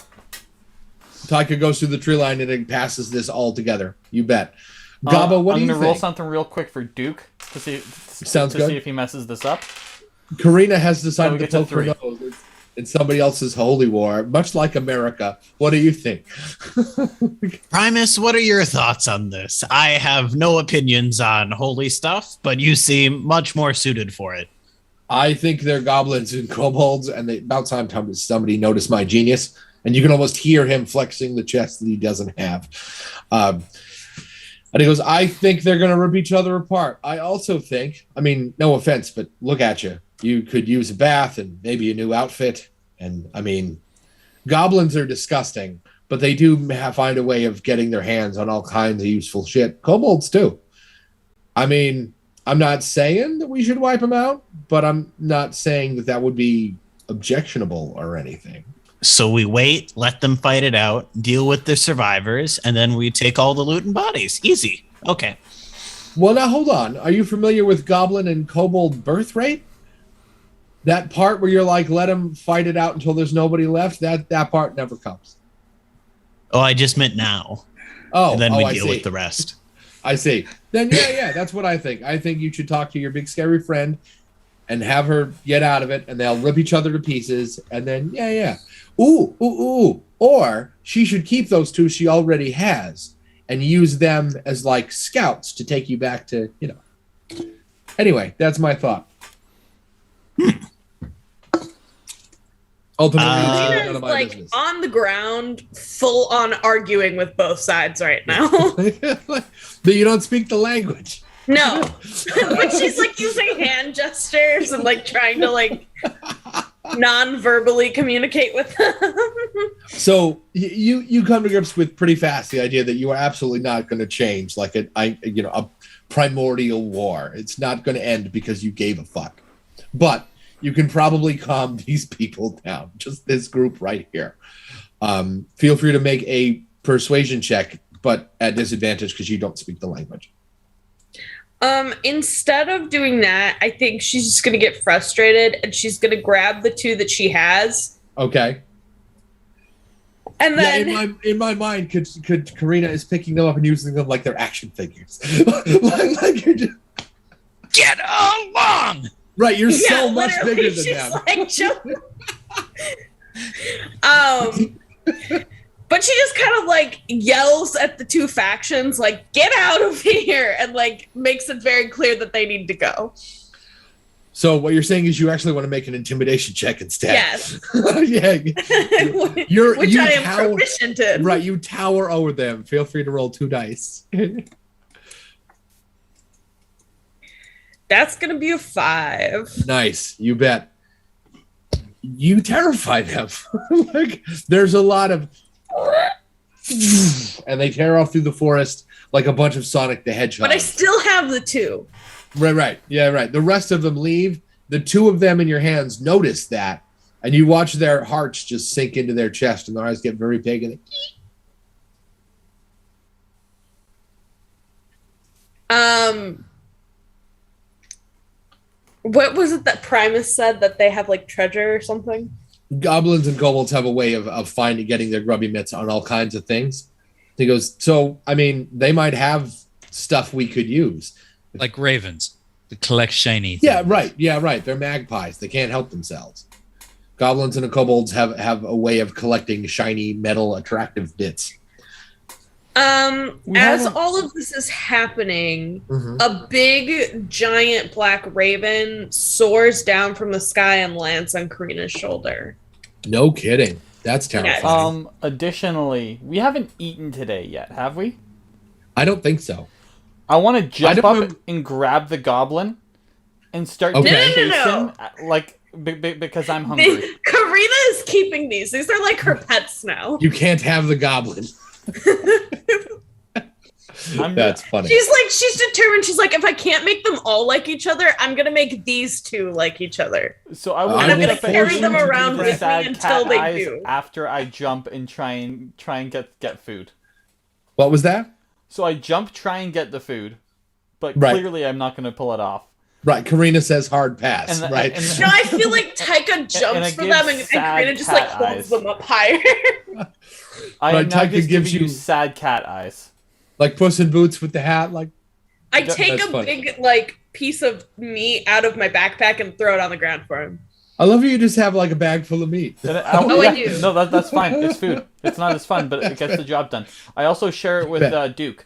Not cooked. That's good. Rip it up and share it with him. Here you go. Have part of this carcass. He eats raw meat. Yeah. I feel like he eats whatever he happens to have. Like, you bet. As the creatures tear off through the forest, they disturb many animals. You watch all kinds of birds and chipmunks and, small deer and small to medium-sized critters tear off in this direction to get away from them. They also leave, stealth is not the plan, right? They trample bushes and leaves, and leave quite the noticeable trail if you cared to pursue that. And Primus looks at the two you have and goes, well, what's the plan? You're going to you're not coming with us, are they? Oh, yeah, they are. Hey, Minion, talk her out of that. Have you ever brought a goblin into polite society? Can Can I try and convince Primus to start teaching me their languages?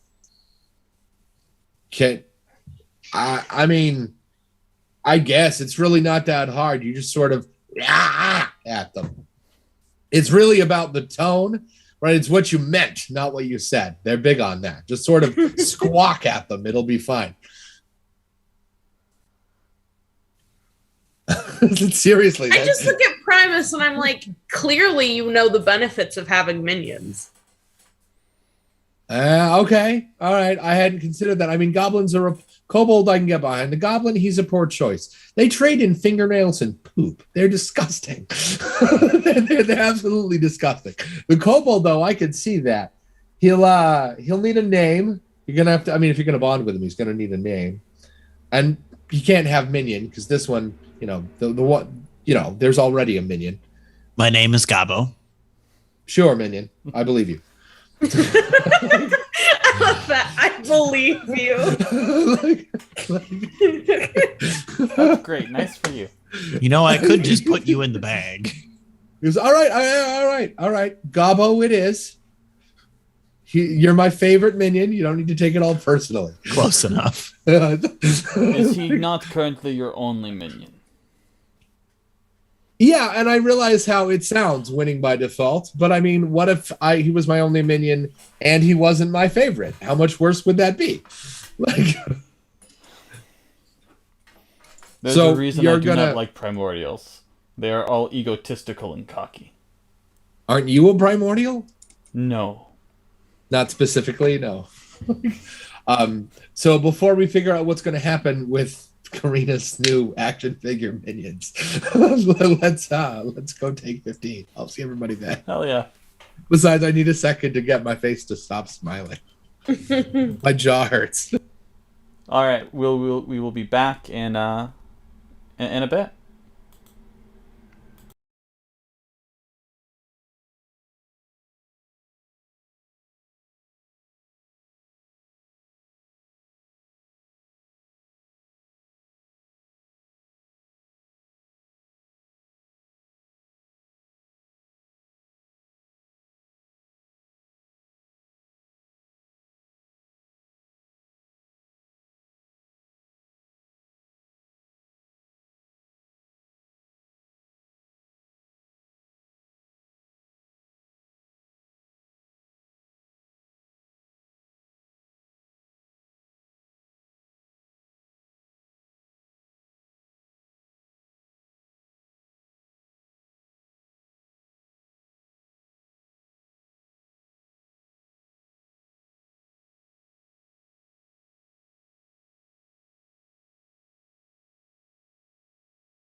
Yeah, sounds good. All right, we are back after a brief little break. People have recharged as much as they can, and we're good to go.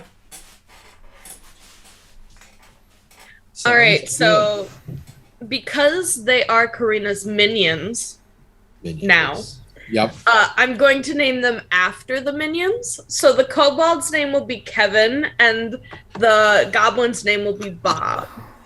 Nice. So Kobold Kevin. Yes. And Goblin Bob. Nice. And I just, to like teach them that, I look at them very sternly, and I like look at the kobold, and I point, and I go, Kevin. And then I look at the goblin, and I go, Bob. Fantastic. That's great. So they, the harp didn't lie to you when you were like, just, say what you meant. Right. So they probably understood you. And the kobold points to himself and goes, Kevin? I pat him on the head. He looks both like he like a dog, like that doesn't want to love it. Like he liked it, and he doesn't want to admit that he did. So he kind of gives you the sideways look like the goblin goes at him. Where to from here? Oh, I almost forgot. The once they realize that you've given them names and you're not gonna like let them go, right? They start to squawk and would you make a perception roll, insight roll rather, at advantage? Because I mean the language, it's not a language like we have. It really just is intent to varying degrees. The nuance is complicated. You said at advantage? Right. That's a 6. Woo! You bet. They are good because the other one was a 1. They are hooting and hollering that they are the commanders of their tribes and you should release them. This is undignified. They're opposed. They're unhappy about it. This is like a distinct lack of respect and you should release them. By the way, you've got... challenge them with my stare. So, I challenge them to, if they can, beat me, I will let them go. Okay. How do you want to do that? You know what? I have Primus communicate that to them, since I'm still not great at talking to them yet. That's not what I meant. I meant, how do you want to do that mechanically? Do we want to have, them roll dice and you roll dice? I think that's up to you if you want it to be a mechanics thing or not.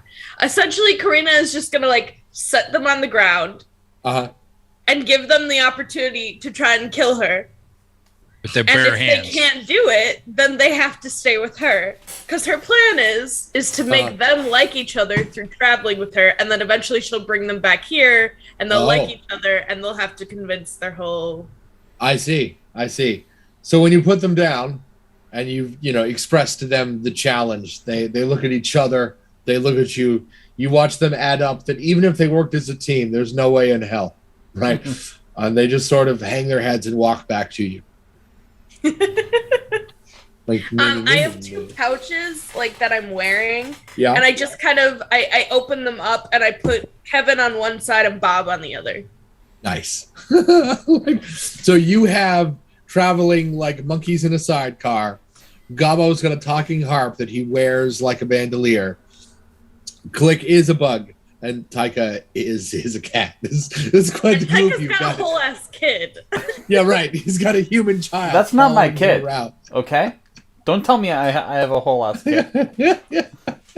You do. He's following you around. Responsibility for a child. The harp keeps calling Gobbo minion, but really, he's really Duke's the minion here. He can't help himself. So where to from here? Off through the forest until you find a road sign you recognize? That's what Karina's gonna do. You bet. As usual, I leave before them, so I am not on a quest. Definitely not. And I just follow behind Karina because she knows where she's going. You're right. Gobbo, how do you... I mean, there are a bunch of dead creatures here already. You didn't walk into the beginning of this battle. Are you collecting goblin and kobold bits? I don't think if there's any exceptional bits, yes. Otherwise, I'll just leave them. Define exceptional, like teeth that are still in good shape, a whole hand, or do you mean still intact, or like bigger than normal, or they looked like they were smarter than normal, or Bigger, whatever? yeah. Okay, Looking yeah, for the cream of the crop if there is any. The cream of the crop are still alive and are in Karina's pockets. Well, I can wait. They'll die eventually, right? When was the last time you all slept? At that inn. Okay, we came that out was a into while the woods. ago. Yeah. So I mean, you're probably wearing down, but sleep's probably not required yet. Well, we don't want to camp in the swamp. Yeah, right. And who wants to camp? Yeah, right. Nobody wants to put up an inn in boggy swamp. Right. So we leave the swamp. We get back into the forest proper. We follow the road from there. Night overtakes afternoon. It's dark. Wildlife doesn't just attack you. That's not how animals work. Almost no animal is ever harmed in a forest fire because they smell the fire coming way before it's a problem, right? So they do the same thing with you. You don't encounter any opposition until you find a road sign where there really is like a wooden post nailed into the ground with two words, like in Skyrim, right? You've got little wooden posts with arrows with names on them pointing in two different directions. One is the town, three different directions. One is the town you came from, like with an arrow pointing towards you when you get up to it. And there is another one that has, you see the path in front of you that points to the left and the right. There's a fork in the road, but the road sign only addresses one of them. And it says Hilton. And on the ground and at the base of the sign is what would appear to be a dead. I'm gonna be generous and call him an adventurer. Maybe it looks like a human. He's probably a teenager. He has a couple of arrows buried into his face, and he doesn't look like much. We're talking like rough villager clothing. Aside from the arrows, which are clearly the cause of death, right? Like they're buried all like halfway into his skull. Aside from that, there's no signs of a struggle on him. There's no blood. There's no dirt under his fingernails. Nothing like that. Do I recognize the arrows at all? So Kane Enterprises goes out of their way to fletch their arrows with specific colors, and they are high quality make. These are definitely not them. These look like sticks. Most of the arrows have a knot in the middle, like somebody took two sticks and lashed them together to make them long enough to be an arrow. Ramshackle doesn't even begin to cover how not professional these are. So you're talking, goblins, kobolds, a little kid who doesn't really know what they're doing, right? This is definitely not anything that's remotely professional in production. Okay. I'm gonna bury him before Gobbo tries to take him for parts. I feel like we've addressed that dirt between a body and Gobbo does not prevent Gobbo from getting said body. But I mean, yeah, all right, sure. I was just going to pop his eyeballs out and eat them because they're the best part. That's disgusting. I'm not sure what's grosser, that or Gobbo's reanimation. You bet. Well, you shouldn't waste food. So have you played a Vron in The Witcher yet? You should. They'd be right up your alley. Like they're socially weird too. When Vron die, they almost immediately eat each other. Because Vron are big lizard people and they're lots of muscle, right? And lots of other cultures are like, that's cannibalism, that's disgusting. And then Vron are like, what? He didn't die from poison or whatever. Look at all this quality meat. Yeah. That's 400 pounds and it's just sitting in front of me. I'm not going to let it rot. Exactly. Yeah, right. So do you really scoop out the eyeballs? Well, that's, when I look at the body, and then I'm thinking, well, he's dead. All right. And that's what I would do before the birds get to him. I'm going to start burying him. Well, you got to dig a hole first, so that takes I have Kevin and Bob working on that. I see. God, so your first order as their boss is to make them dig a hole. Yeah, right. Yes. Like, you bet.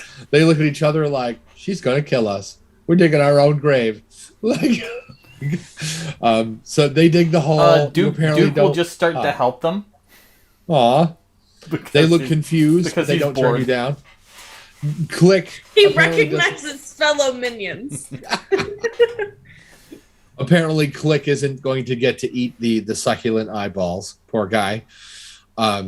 So you dig the hole. As you hoist the body up and put it in there, you notice that there are little black lines, like they're starting to fade. If you hadn't got that close, you probably wouldn't have noticed. There are black veins kind of shooting out from the point of origin where the arrows hit him. Do you take the arrows out of his face when you bury him? Yeah. You bet. They have a like a tar smell on the edge of them, like freshly laid tar on the very edge of the arrowheads, and there's a little black stain on the end of each one. I'm gonna show them to Taika and ask, do you recognize these? Like, obviously you've Look at the face. been around a little more than me. I don't recognize them at all. I get a 1. Nice. I was not connected to warfare when I was in most of my time. I don't use weapons. I don't pay attention to weapons. I just attack. All right, I'm gonna finish burying him then. You bet. Click. How familiar are you with military tactics from different cultures and so on? Oh, I don't think I would be at all. I'm a kind of a scout now, just going out and looking for stuff. But okay, we fought, but we fought in large groups and things. Right. The orc kin are your enemies, right? The Orkins, yes. And those are, remind me, those are basically orcs, right? Orcs, yeah. Orc kins. Wait, Yeah, right. I'm an orc. Yeah, but you aren't orc kin. It's not They're the more same. dangerous they're to different. bugs. Yeah, Yeah, right. They have special attacks and things. Yeah, sounds good. No one's got the joke yet but me. Is that it? Yeah. So when you see the little black stains, you recognize that is a specific poison used by the Orkin on people like yourself. It interferes with the nervous system of any creature that has its skeleton on the outside like that. Which means that he was absolutely not the right target. No, but an arrow in the head is still an arrow in the head. Yeah, right. An arrow in the head is an arrow, but the poison did nothing to him. It might have given him a minor bellyache, but that's it. It definitely didn't kill him. Orkin's arrows are usually better than that. You're probably dealing with an Orkin with supply chain problems. But he hasn't ran out of poison. Right. This appears to be Orkin poison. They must be some around here. Is that a problem? Like, do you care? Do we just pay attention and move on? No, I don't. If I'm not going to hunt them down. That's what I meant. Right. Yeah, no, you never know how many there are. I see. So it's not that you're opposed to hunting them down. It's just not a good plan. Right. I see. You bet. Gobbo, what do you think? This is the second body in a row she hasn't let you have. Well, I didn't really want that body that much. If it comes to what I really want, then we'll start having issues. I see. You bet. And we will have issues. And we will. Yeah. You bet. Why do you not let Gobbo be Gobbo? I don't. That's not normal. What is normal? Ooh. Not taking dead bodies and desecrating them. Okay. In that case, am I not normal for leaving people presents of dead birds? Ew. No, that's a pretty cat thing, I think. What about clawing the face off of people and consuming their nose? Yeah, that's pretty in line with what cats do. I support Gobbo being Gobbo. I'm doing what's in line with what Gobbo would do. I don't understand what your point is. No. Just This one was kind of don't talk skinny to me. anyway. Yeah. don't talk to me. She picks up Kevin and Bob and walks away. You bury the body in, a certain degree of respect and reverence, which is all, nice and everything. And from there, you follow the roadside. Do we head left or right? Which way was the town? Hilton is to the left. Whatever is to the right is not covered. I think we should head towards the town. To Hilton it is. I agree. You bet. However, I now have a quest. Okay. My quest is to make Karina more sensitive to others around her. Oh my god. I have to say, I enjoy the inter-party emotional, this is fun. Because Gobbo's just being himself and Karina's opposed, but she's not opposed to Taika being himself, and Click's like, you're all freaks. He rocks his head at the waist. Motivation into the way that Taika works. Physical quests he finds absolutely pointless and boring. But emotional quests. Yes. The quest for change, right? I get that. Introspection is the hardest thing to do. He was the pet of a god of grace and love. It takes a lot to actually awaken that in him because he's now just bitter and old.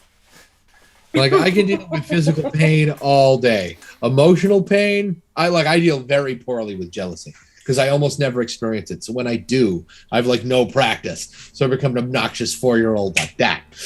And I really needed to be better about that. So you head off to Hilton, which is you get there, right? It's clearly named that because it's on top of a big ass hill. It's a walled-in town. There are guards at the gate. The wall is not super high, 10 feet, made out of wood, right? They're wide enough you can see guards on top of it. They don't freak out when they see you, except at Click. They give him kind of a sideways look like, that's a bug. That's a bug. That's a bigger bug than any of us. You clearly make them uncomfortable, but they don't say anything. When you get up to the gate, they go, hey, we don't get travelers every day. What brings you to Hilton? Looking for a place to spend the night. The road? Excellent. There's a funny bug you've got there. Yeah, isn't he? They go, we humbly but firmly request that you leave your armaments here. We will return them to you when you leave. We've had a recent slew of assaults in the city, and the rulers decided that, ruler, she's not really a ruler, is she? She is not. She is, for practical purposes. All right, fine, whatever. The person looking after the town has put out a mandate that no one's allowed in the town with their weapons, with the exception of your cat. Obviously, we're not on. So, question: are they asking us to leave all armor or just our weapons? Weapons, armaments, right? Weapons. I can do that. Yeah. Click hands over his sword and his spear. Gobbo, what do you think? Do you have weapons? I only have tools of medicine, so I'm going to be keeping those. They're tools, not Duke weapons. will hand over a very small shank. I didn't know he had a weapon at all. That's great. Karina's gonna hand over. First, she takes off the giant sword that's on her back. Then she takes 2 daggers out of her shoes and some more daggers off the sides. She pulls another sword out of her bag. At the end, there's a pile of weapons. You watch the guard's eyes get bigger. She has. You watch her eyes get bigger and bigger and bigger. It's like a cartoon. They're at the end, they're taking bets. How many? Those 2 hair needles, Yeah, right. So I'm picturing, No, I was gonna say. So I think after the pile of weapons comes out, Duke gives Taika a look, and then finally agrees and walks up to one of the guards and just hands him his little shank. The guards let out a giggle, and they throw it on the pile. And they go, we promise we will turn everything to you exactly as it was when you leave. Tell a guard, there are 2 ways in, the way you came in and another one on the other side of the city. Tell a guard inside when you plan to leave, and we'll make sure that your stuff is at the gate you choose to leave. We would hate for the trip to be any more inconvenient than it already was. Oh, before we go in, yes, I'm gonna ask them if they know about the dead kid that we buried. There's been some problems in the forest. Describe this child to us. About a teenager, looked like maybe he was an adventurer, maybe not.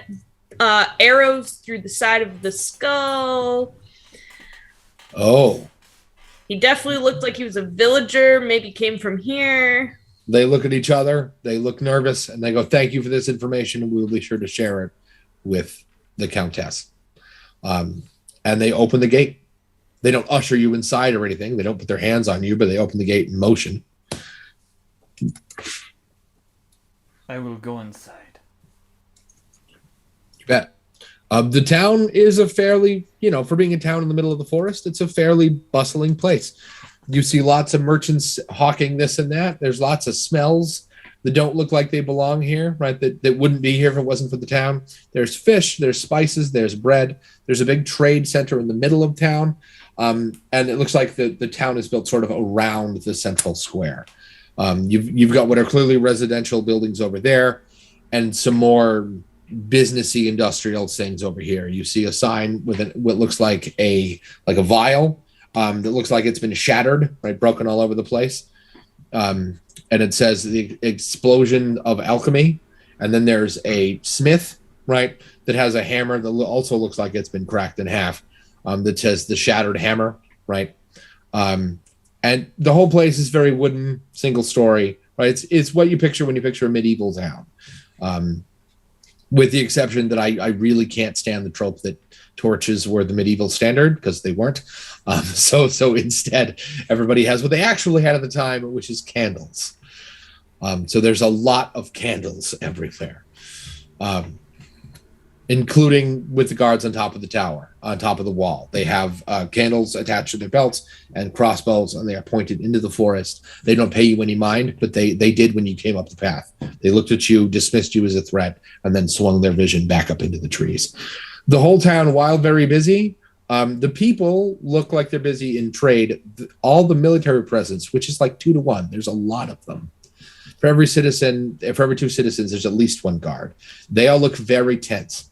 The only 2 immediate things of note in the town are the trade center, and that there is a large wooden tower that rises up maybe twice as high as one of those walls, covered in big glyphs all over it. It's got Mage's Tower almost literally written on it. Little holographic thing above it saying Mage Tower. Right, with a neon sign that says Mage's Tower. Beep, beep. All right. There's big, obviously, nobody went out of their way to hide them, glyphs stamped all over it. Windows in places that there shouldn't be windows, and the tower itself kind of cockeyes in weird directions. Like, remember the Mage's Tower from the Sword in the Stone movie? Yep. Merlin's tower that goes out in directions towers really don't go out like that. Gobbo, is that your destination? Our destination of Kane's Industries? I have no idea. I thought you were looking for a mage. Nope, we gave up on that quest. Nope, I'm not doing that. Hard pass. When you say that, the harp is like, hey, wait, I thought we was going to get me harps back. Oh, that's part of it, but the part that's not part of it is finding the mage that wants you or me dead. So I walk up to one of the guards and go, Kane Industry, where is it? What? No, we don't have. There's no presence of Kane here. We're a little tiny hamlet, middle of the woods. The nearest Kane Industries outpost, though we are happy to house them when they come through. They stay over there. And he points to what is clearly an inn stable out front, right? And he goes, they usually stay here, there, like every other person who comes through town who doesn't live here. The nearest outpost is, I don't know. And he pokes another guard and he goes, hey, would you remember where the nearest Kane outpost is? And he goes, yeah, it's to the north. I don't remember how far. None of my business. Look, you shouldn't be on patrol with I turn around after they said there wasn't anything here and walked away while they muttering. So. Yeah, I figured. So at least now you know where to stay if you wanted. Not that the inn was, magically hidden prior to that moment. It's a big inn. It's hard to miss.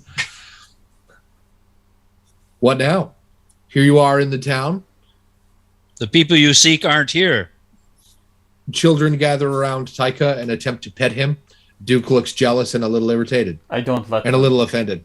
They are not allowed to give me scritches. Duke gives me scritches. How do you prevent that? Do you run away or do you scratch one of them? I give them a look and I say, "Back off! Do not touch me." They go, "Oh, a talking cat!" That does not help. They pursue you in greater fervor. I will climb something. I see. There is a large collection of storage containers here in the trade square behind various vendors, right? And you climb up on top of the biggest pile of those. And the kids look at the sides of the barrels like, maybe we can climb it too, but they give up. A bunch of people see, Karina's hard to miss, right? And apparently some of the people here know you because they gather around and say, "Oh my God, it's you. Are you going to be in the fight tomorrow night? That's so awesome." Oh wait, they have an arena here? Not really. They have like drunken idiots fight for coin, right? More of a ad hoc fighting ring. Yeah, right. It's not really a pit, right? I will definitely sign up for the next fighting ring fight. That's awesome. You bet. As will Taika. Seriously? Yeah. That's fantastic. Gobbo, what do you think? Apparently you're going to be here until at least tomorrow night because Karina's agreed to go fight whatever, probably just some drunken villager. But still, money to be made, right? I've got no problems with this. It sounds like a fun time to explore the city. Gobbo's never been that far away from where he was before, other than when he was training. So he likes seeing new places. Nice. And none of the people here know you previously, so they're not going to judge you. Exactly. You're not going to be like, this guy works with. Well, what about the two zombies that have been following him around? Oh, yeah. Those stayed at the house. I didn't want to bring them. Oh, okay. I assume they were following you around still. My mistake. You bet. Are we going to pick up lodgings? Is that the plan? Or are we going to explore That's where I'm headed. You bet. Click, you get let's inside. Let's go get some rooms. Sounds good. The group, I guess, makes it to, you head to the inn. It's a nice place. Thatched roof outside, sloped, right? I don't know if we've ever actually attempted to babysit a thatched roof. That's a lot of work in order to keep them well maintained. And somebody puts in the effort. The paint outside is crisp, right? It's a nice place. You get inside. It looks like a merry, clean place. Lots of people, lots of drinking. Nobody's yelling. Big central table in the middle that's much longer than it is wide. It houses probably 40 people. Just, mostly 2 sets of 20. There's a fat and jolly dwarf behind the counter who waves you down with a cloth in what looks like a metal tankard that says, "Hey, I haven't seen you before. Something I can help you with? Drink, food, place to stay?" I believe we need 2 rooms. I look back at you, Gobbo, you stay in my room. Okay. You've been told. So Karina, as soon as you enter inside, your 2 action figures start to squirm and get all bent out of shape. You watch them start to salivate. There is a several piles of meat. Looks like it's been sliced to a point. Like pictures of like a Thanksgiving ham, where there's a couple of slices taken off, but there's still a fork and a knife usually in it. There's a plate of what looks very much like some sort of roast pig. Big metal plate, guys carrying it through. He looks like a half-orc, except he's very, very pale, like color of the grave pale. But he appears to be fine. He's not frail or nothing. And he's coming through with this plate of food. And as he walks by, you watch the 2 creatures in your pockets go like this, follow it with their nose, and start to cramble out of your pockets. I put them back in my pockets. They look very unhappy about that. They like, you are confident. I just look at them. And I'm like, you can't just take things you want. That's not how the world works. They look at themselves and look at you like, excuse me, like you just took them. Oh, I think about that and I'm like, okay, that's a good point. But that's besides the point. Like, your point has merit, and I'm choosing to ignore it. Why do points matter when they are for others and not for you? Points do matter. No, they don't. It's whose line is it anyway? The points don't matter. They're like the part of the Victoria's Secret catalog where they sell the shoes. It just doesn't really matter. I will order a meal though to feed them. I see. Okay, you bet. So the dwarf behind the counter looks like a nice enough guy. Overly positive, maybe, like chipper enough that if he doesn't take a break, he's going to get on people's nerves. You know, one of those people who's morning people on Mondays. You know, those people. He's like, have the decency to be cranky just once, would you? Right. And he says that a room will be a gold piece each, and that includes room and board. That includes food, 3 meals, breakfast and dinner kind of thing. Right. Cool. He goes, as it turns out, we don't have a lot of people coming in these days. Been talk of creatures in the forest. We don't get a lot of travelers these days. Well, it's a problem. It's not your problem. So gold apiece will let you stay for, I don't know, a day. You know what? Maybe 2. I could use the company. It's my inn. I get to make the rules. All right, I'll plop down a gold piece. He sees your 2 like pocket companions, and he goes, "Look, I don't know what animal show you're putting together, but you gotta keep them contained. I don't care that you brought a kobold and a goblin into town, but the vast majority of the townsfolk will take that the wrong way. So if I were you, I'd keep them more hidden than they are now." I just kind of take because they're in little pouches, so I just kind of take the tops of the pouches and like plop them over their heads. Just shove them down a little further in and tie it tight. They whimper. They're not thrilled about their new accommodations, but they'll put up with it. I think is that a cat? I'm actually a tiger, and I will hop up onto the bar stool. You're a talking cat. That's badass. Absolutely. Duke, give this man a gold piece. Does Duke I have love money? the idea that this child The keeper of the finances? Yeah. Yeah, right. Like, He's actually very Duke good has with money? money. No kidding. Yeah, that's awesome. He's an accounting savant. Yeah, right. So for he sells first 2 rooms on your left when you go up the stairs. You find your rooms are right there. You find them. They're nice. Bed's large enough to click. How tall are you? This is like a normal. I figure about 7 feet. So you fit uncomfortably. Yeah, I get duck down a little bit. Yeah, right. Close to 8 feet. What if I stick my antennas up really high? Nice. Are these like the Tix antennas? So you have like crazy amounts of modular control over those things? Yeah, well, they're feathery ones. With the. Oh, you're right. But they stick up like plumes in a hat or something, kind of thing. Nice. And I can lay them down flat, but I can't tick manipulate them, like emote with them. Yeah, right. So yeah, the bed's, it's a queen size bed for a human. So it's a little short for you, but it's not so short you can't fit. And apparently you and Gobbo are bunkmates. Huh.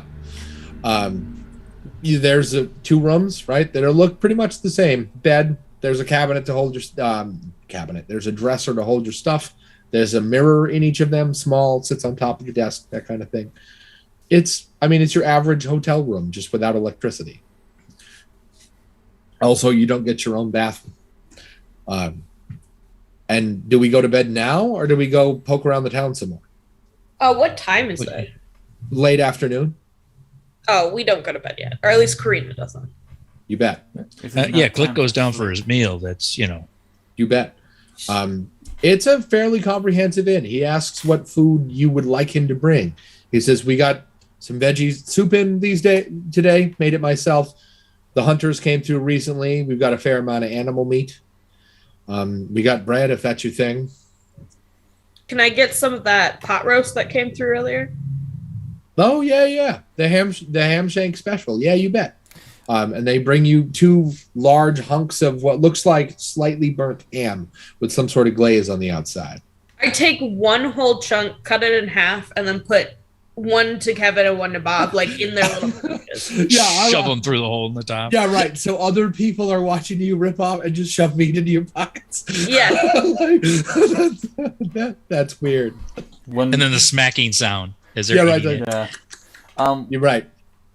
I would like if you could get me possibly some deer or pig meat. Not cook it and put it on a plate. The dwarf looks at you and goes, "Not cook it, huh?" Why Alright. would you ruin the flavor of perfectly good meat? Whatever floats your boat. You paid. No judgment He will here. also have what I am having. As a point to Duke.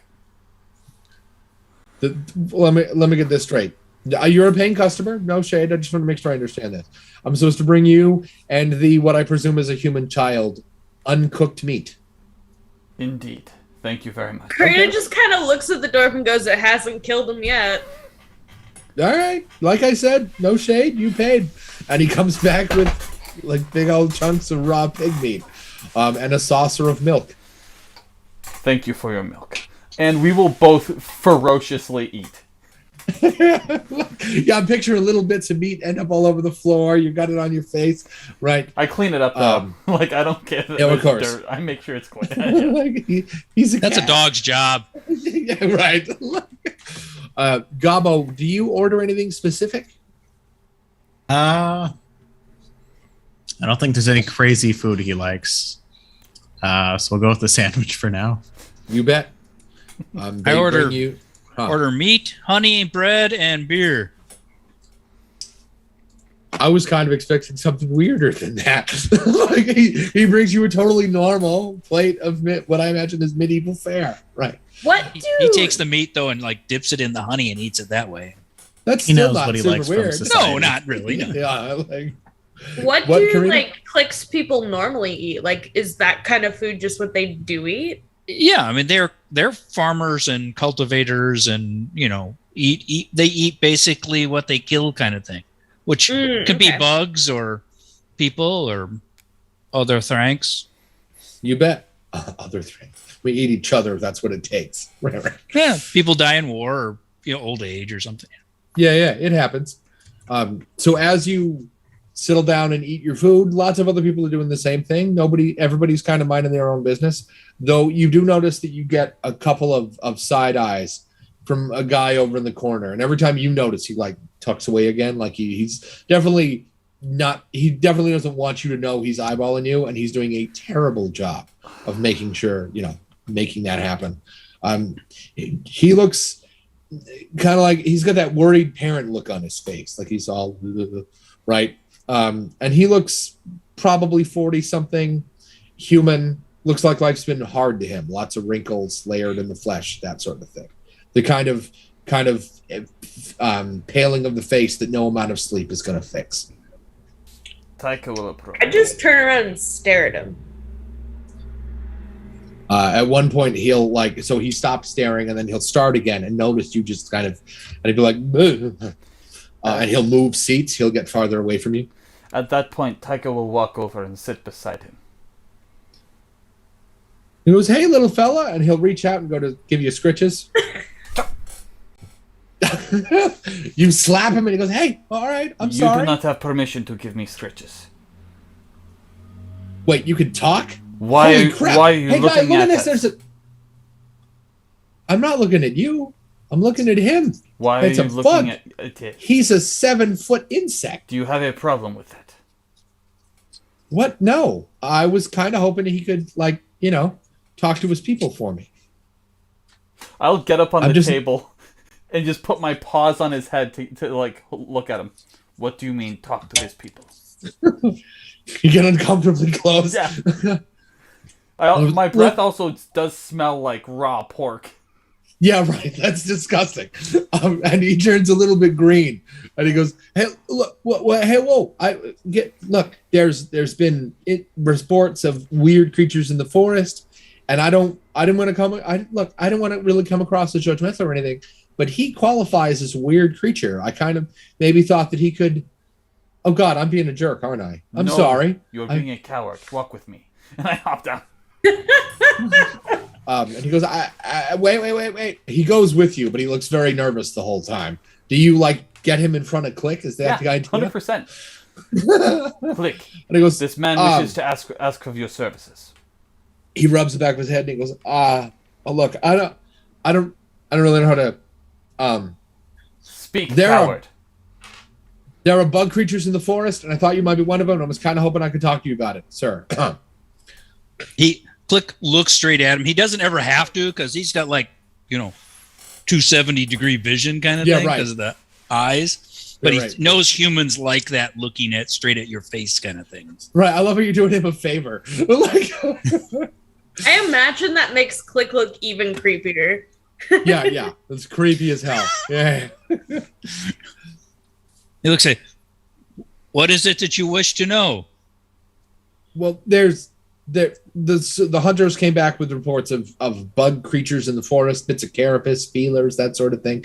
And my son went out in the forest to play earlier. I tried to talk him out of it many times. I just took my eyes off him and he vanished, and he hasn't come back. And I thought that, maybe you're a bug person, Well, was he plump? I'm going to put my hand on this man's shoulder and be like, how old was your son? 14. I think he's dead. Was he plump? He heard you the first time. He's just not sure how to process the question. He goes, I'm not sure how to answer that. No, but I'm not. Then he might still be alive then. He looks to the cat and he goes, see what I say, weird creature. I am not disputing the fact that we are odd. And then what Karina said goes, tick, tick, you watch him, that's that sort of dawn on him. His brain catches up to what she said. And he crumples onto the floor. Starts to sob, right? Chokes that back, stands up and empties what's got to be 50 gold onto the table. And he goes, I will pay you money for every bug creature that you destroy. Done. Okay. I kill a fly on the table. He goes, and I slide a gold piece over to me. All right. Let me just take like whack. Like fantastic. Wait. Do you know the direction that your son went and ran in? Yeah, he liked to play on the road between this town and the smaller one back there. I never remember what it's called. Your son is definitely dead. Well, because it's getting dark too. You humans don't see well in the dark, I know. No, not usually. Do you? Of course you do. Weird creature. Look, I'm sorry. Sorry. I've lost my manners. That happens when your children die. I will pay you money for every bug person that you kill. I'm sorry. I didn't mean to take that out on you. I realized that was a bit socially uncool. I do not advise harboring vengeance in your heart. However, if they are a menace, then they must be eliminated.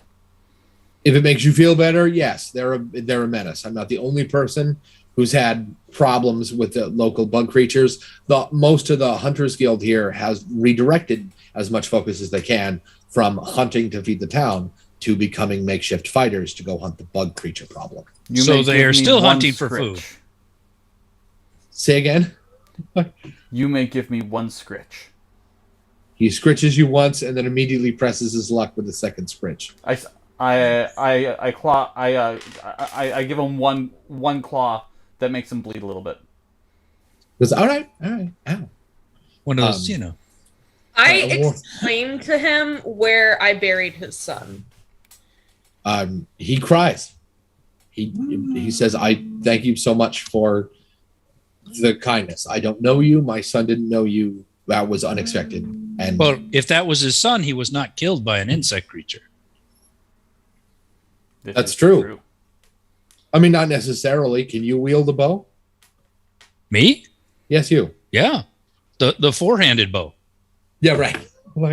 And I mean, you recognize the arrows. Yeah, not the kind of thing. Would your people avoid Orcan arrows on principle or something? Or yeah, they would probably burn them or something. So, because you could, if it poisoned something you were eating, you could get it inside, where it would affect you or something too.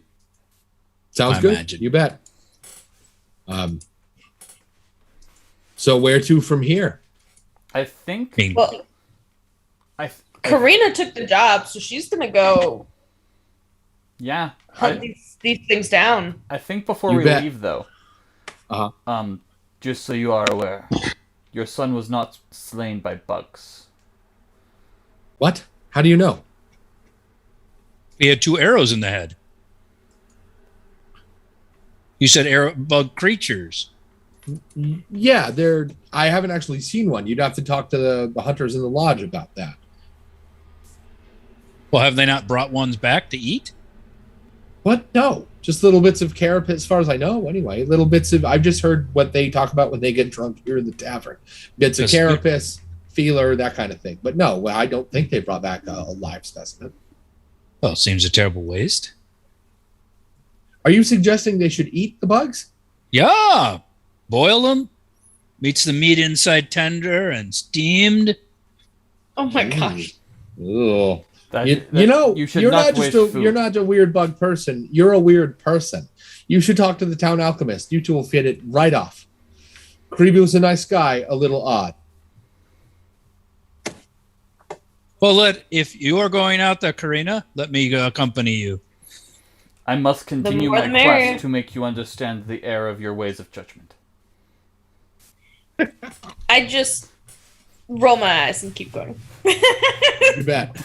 I've accepted that he's gonna do this, but I'm like, I'm not gonna give him any. Gobbo, what do you think? Are you up for this? Yeah, more bug parts to collect. Ugh, like Pokemon. Yeah. Add mandibles to your next humanoid creation. Yeah, right. Oh, heck yeah. So, have you played Monster Crown? Monster what now? Monster Crown. It's a fairly recent video game. It's like Pokemon if it included fusion and it was for adults. So it's got like dark packs and does absolute power corrupt but the big thing that Monster Crown, like Crown of Royalty Crown. Okay. It's really good. It's everything it's like all the best parts of Pokemon and Monster Rancher whipped together. And every time Gobbo goes, ooh, more parts, I'm reminded that in Monster Crown, you can fuse your monsters together and end up with whole new weird one-offs. And I just feel like at some point, Gobbo is going to start fusing creatures together while they're still alive to see what he can get. Yeah. I mean, in Monster Crown, it's like a magic spell, but I feel like Gobbo's going to go the human centipede angle. That reminds me of a fan-made Pokemon game. Oh boy, some of those are really weird. Where it's basically like a run-through that updated of like the first couple of regions, but you can just straight up fuse anyone with anyone. Oh jeez. Nice. Boy. It makes some weird combos. I bet. That actually sounds really fun. It is. It's some of them are really, really fun. There were some really great Pokemon like fan hacks or whatever. I'm not even sure what to call them.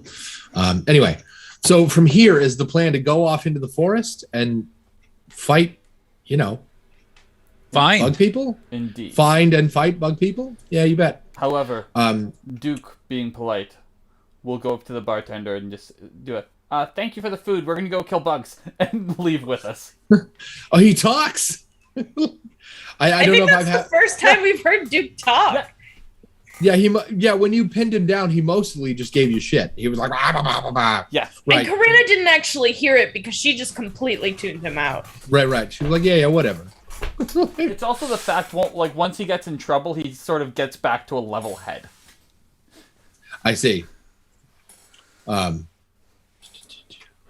So from here, you're headed off into the forest to fight bugs. Do you want to go to bed first? Like, you have enough time that you could go to bed and still get up while it's night? Yeah. Okay. Sounds good. Just to recharge a little bit. You bet. When you come to, 1-ish, right? The bartender is still up, right? Most of the people here, you have much less fellow, diners. There's a couple guys in the corner who are really, really drunk and look like they're still arguing over a dice game that ended hours ago, probably. But aside from that, you're basically by yourselves. And he says, hey, I don't want to intrude. I overheard your conversation from before. if you're going to go out in the forest and start hunting bugs, if I were you, I'd swing by the Hunter's Lodge and ask questions there, but up to you. You are Why should we ask question of people who can't get the job done? You know, he's got a point. Forgot I said anything. I mean, Karina's content to just do it herself, like with the group. Sounds good. You bet. Okay. And we head off into the forest from there. Pardon me. Oh, do we get our weapons from the guards before we... As soon as you leave the city, guards will be there to hand you back your stuff. You bet. I take a piece of the glazed ham for the road. You bet. You notice that your little beasties there, when you go to sleep, where do you put them? I let them sleep in the bed with me. I can imagine her hanging them up on the coat hooks in the little bags. Like Stay. the way Karina sleeps, she doesn't actually like lay down when she sleeps because she tries to stay alert even while resting. So she actually sleeps sitting up just in case anything happens. So she kind of like tucks them into the bed and lets them sleep in the bed, and she just like sits at the end of the bed. I see. Sounds good. So in the morning, in the night, right? Everybody gets up. The creatures look like they've put up with this as well as they're going to. They're not friends. You're not even sure they like you, but they didn't like attempt to run away or anything.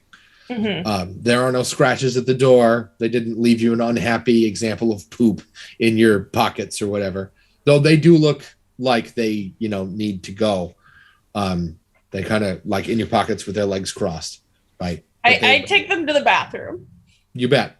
They do their business and come back out, and they look very confused. Like they usually just shit where they stand, right? But for whatever reason, they thought better than shitting in your pockets. They look very, very confused. They look at the toilet, like they look at the bathroom. I give them more glazed ham. They're confused about it, but I'm like, here's a reward for using the bathroom. Nice. They look less confused. They immediately like, all right, sure, much. And you watch them go back to the bathroom, like maybe we can get more meat, and they come back out. And I'm like, that's not how it works. They look very unhappy, and they move on. When you get your weapons back and head into the forest, I mean, you don't necessarily have any direct leads, do you? How are you going to find these things? I mean, I figured between like me and Taika, we can probably pick up on some tracks or something if we go Sounds deep enough. good. Does anybody here see in the dark? You have moonlight and stars and stuff. You're not like into the absolute void or anything. Let me look that up. But we're definitely looking at low light conditions here. This is a Google for me as well. Yes, I can see in the dark. You're a talking cat. How is there a Google search for that? He can search how well cats see at night. Oh yeah, like what the Yeah. hell did Yeah, you he put- might search I like do. how tigers can see. That's exactly what I was looking up.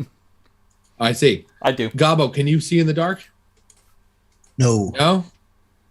And I live underground, so I'm assuming I can see in the dark to some degree. Sounds good. You bet. So the only one out here who's reasonably blind is Gobbo. And Duke. Hooray. Yay! Oh, and Duke. I Duke's- imagine he can't see in the dark. Oh no, Duke can't see in the dark whatsoever. He's night blind, Yeah, right. He's stumbling around, reaching for your fur, like trying to like hold on to you. Would those of you who are tracking roll checks for that? While I don't know, Absolutely. Gobbo, do you bring a torch or something, or do you just trust them to? Like, Oh, stumble? yeah, torches exist. I can do that. Like, or a lantern. You could carry or a lantern. I got Oh, a yeah, 2. lantern. Say again. I You got rolled a 2. Yeah. I rolled 2 die because it's tracking. I Right. rolled a 2 and a 2.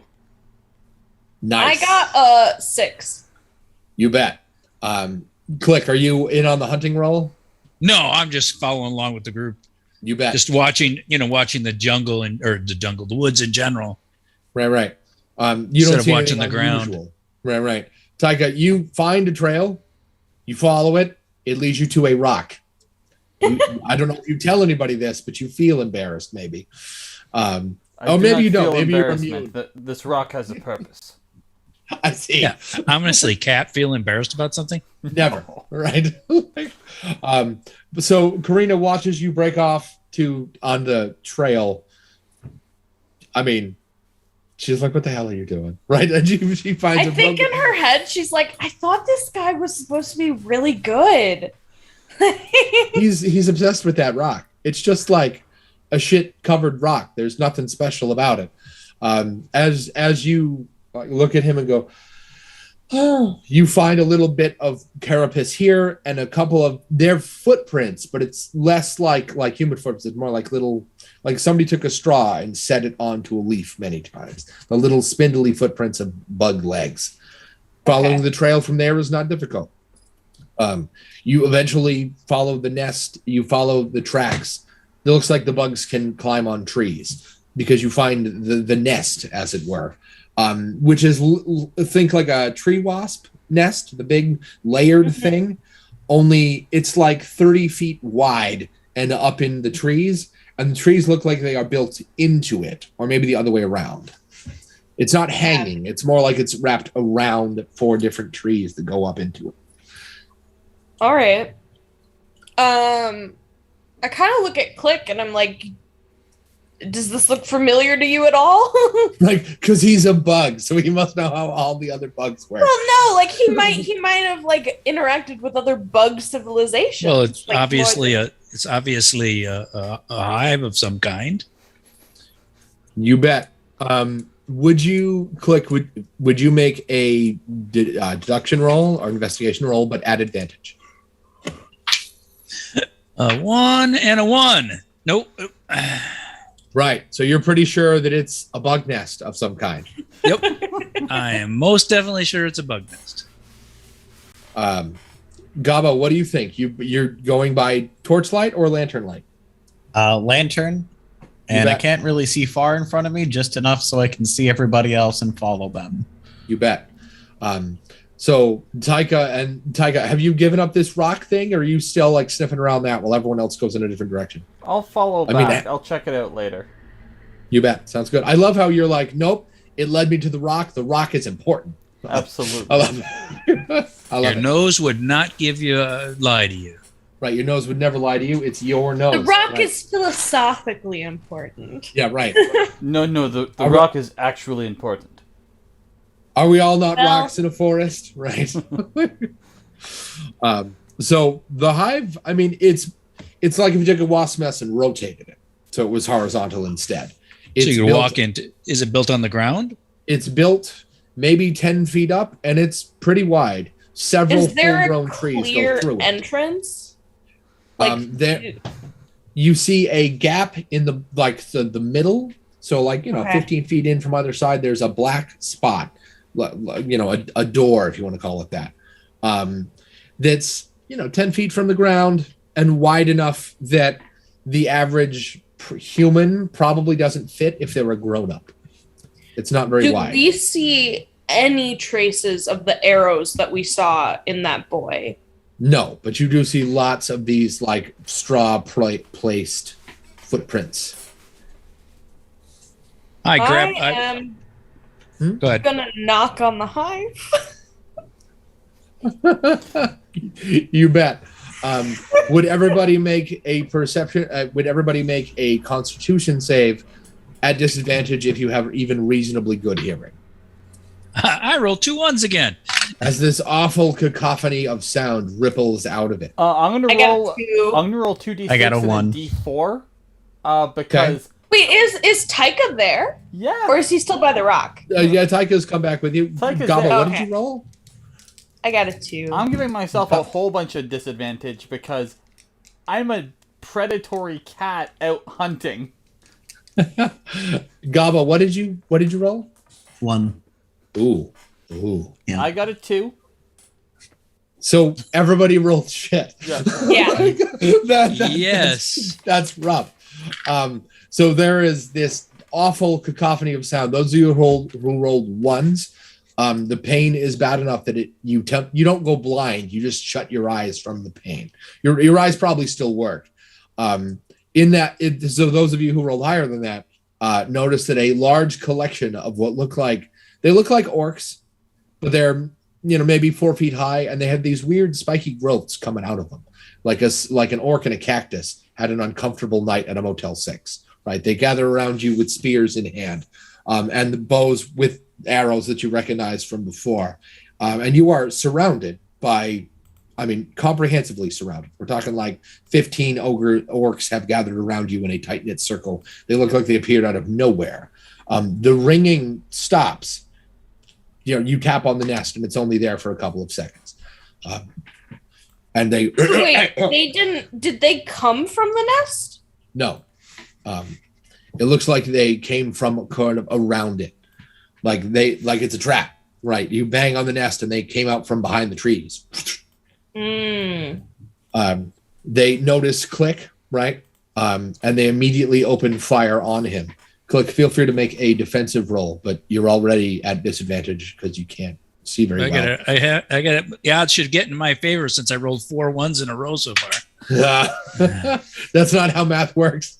Isn't it? No. I rolled 2 5s this time, though. Better, you bet. So they look very frustrated as you wiggle just enough to avoid being hit with arrows.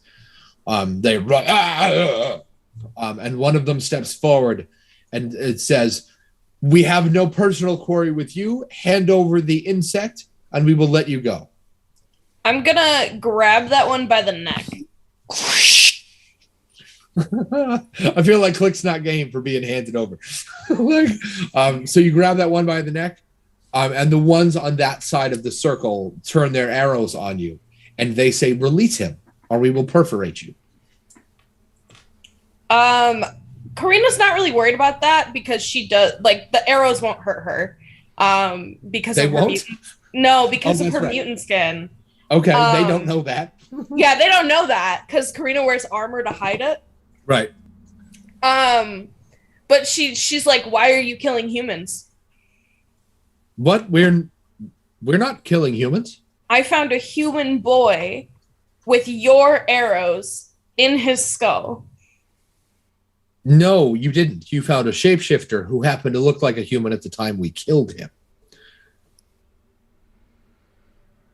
How do you know that? I go. Didn't to you see the combat on black him tree? while they're Click talking. goes to war with. I see.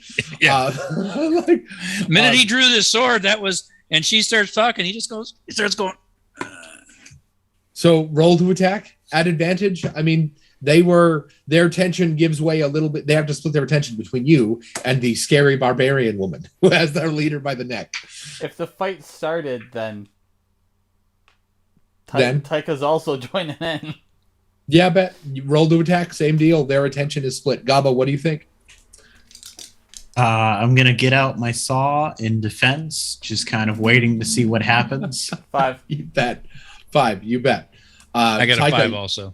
What do you fly through the air and bite one? Yeah, I leap to get out of the center of the circle and get on the other side.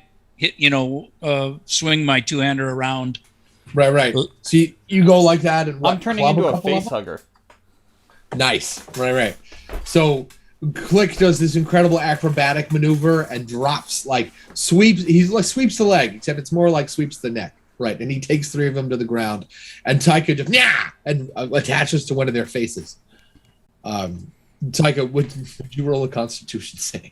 Oh yeah. 3. The 3, you bet. You experience intense numbing. Every part of you that touches him, you can't feel it right now, but you don't suffer any pain beyond that. Just weird discomfort. You notice that really that's the parts of you that touched the spiky bits. Orcs don't normally have spiky bits. That's weird. The remaining creatures disengage from talking to Karina, except for the one you're choking, who goes like he's trying to say something. I don't know if you have him choked so tight he can't do that. Oh, no, he can talk. He just can't get out. You bet. Gobbo, did you attack one of them? No. No, I see. You bet. The orc creature you've got goes And he motions at Gobbo, and he goes, "Is that a saw? Is he a medic?" I can be. Why? Like, no, not really. Like, you could say that. Like, he goes, "Our village healer is wounded. Stop!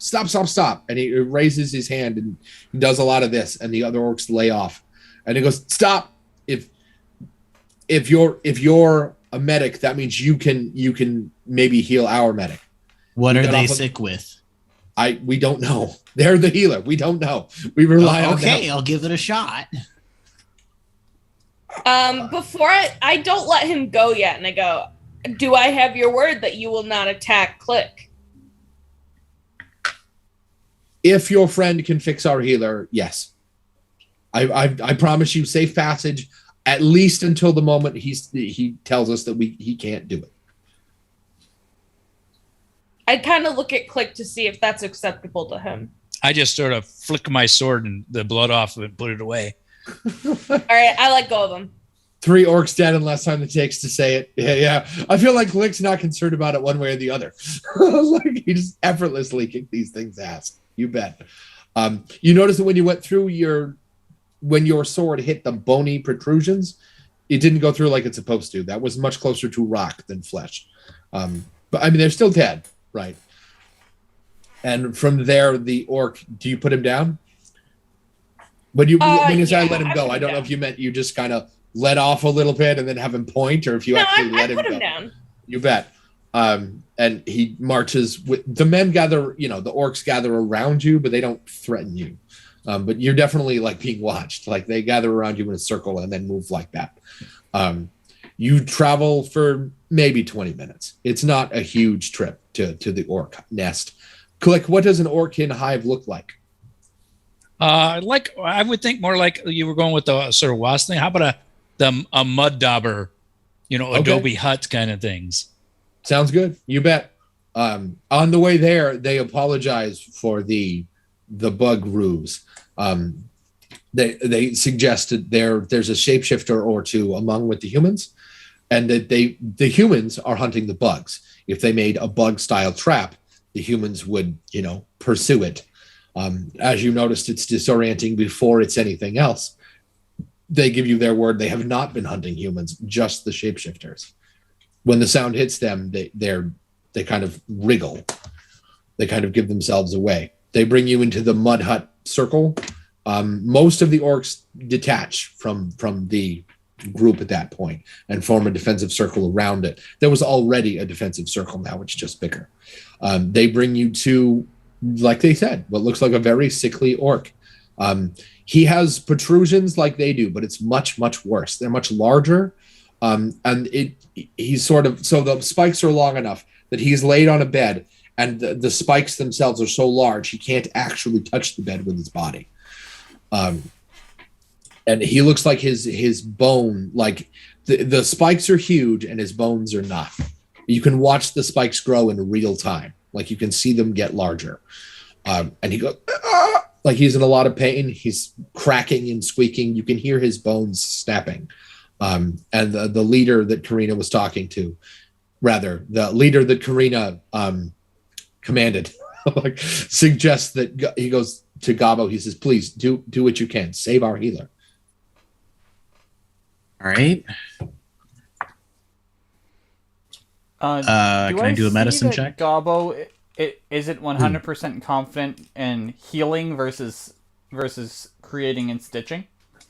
I don't know. Gobbo, are you not confident? I mean, what's healing except damage in reverse? I did need to learn a lot about anatomy, and it helped to learn more about medicine considering all the alchemy stuff I did. Okay. So I'm like decent at it. It's not my forte, but... Okay. Seeing that, I will just go up to him, do the pause on the face thing, and be like, "If anyone can pull this off, it is you." And lick up his face. A little tiger pep talk. Yeah, right. You could do it. Right. Thanks. So you want to roll to see if you can identify what's wrong with it? Yeah. You bet. 6. All right. No kidding. All right. So you are looking at plague rot. It's a virus that comes from a plant. Like the plague, right? You touch the plant, then you get infected, then you touch somebody, then they're infected, and so on. The good news is, anybody touched this healer since they became sick? You all of them raised their hands. Because they all have the spiky protuberance. Right. They all have You're symptoms, all just not as infected. bad. This is bad. I should be fine since I was on one of their faces because of what is left over of my divine power. They go, infected means we are also sick? Yeah, you're going to become like him sooner rather than later. Can you fix it? Do I know the answer? Is it like a plant or something? Or Yeah, medicine? what you need is to go get the plant they were infected from, or one like it, and essentially synthesize a cure from it. I asked the healer where they saw the plant. The healer is incapable of communicating with you with anything other than painful. Gotcha. I described the plant to the other kobolds and asked if they've seen any like it. They're You bet. orphans. The orcs, right? The orcs, yep. They go, yes. The thorn-shaped plume is in a thicket to the northeast from here. We go raiding there all the time. We've never actually gone in the grove before, though. That creature lives there. All right. We're going to need to go get that and make as much antidote as we can because I think everybody here is going to need it. You lost us. Antidote? What? Fix Is it? powder. Oh, We need to okay. fix this poison that's going through your clan right now. It started with your healer, and it apparently spread to all of you because you touched him. It's very infectious. We need to find an answer for it in that flower. They all take a knee and push their weapons towards you and say, we will do everything we can. And I will see you and your crazy orc problems in a week. All right. Good session. Hell yeah. Hey, thanks. It's a good time.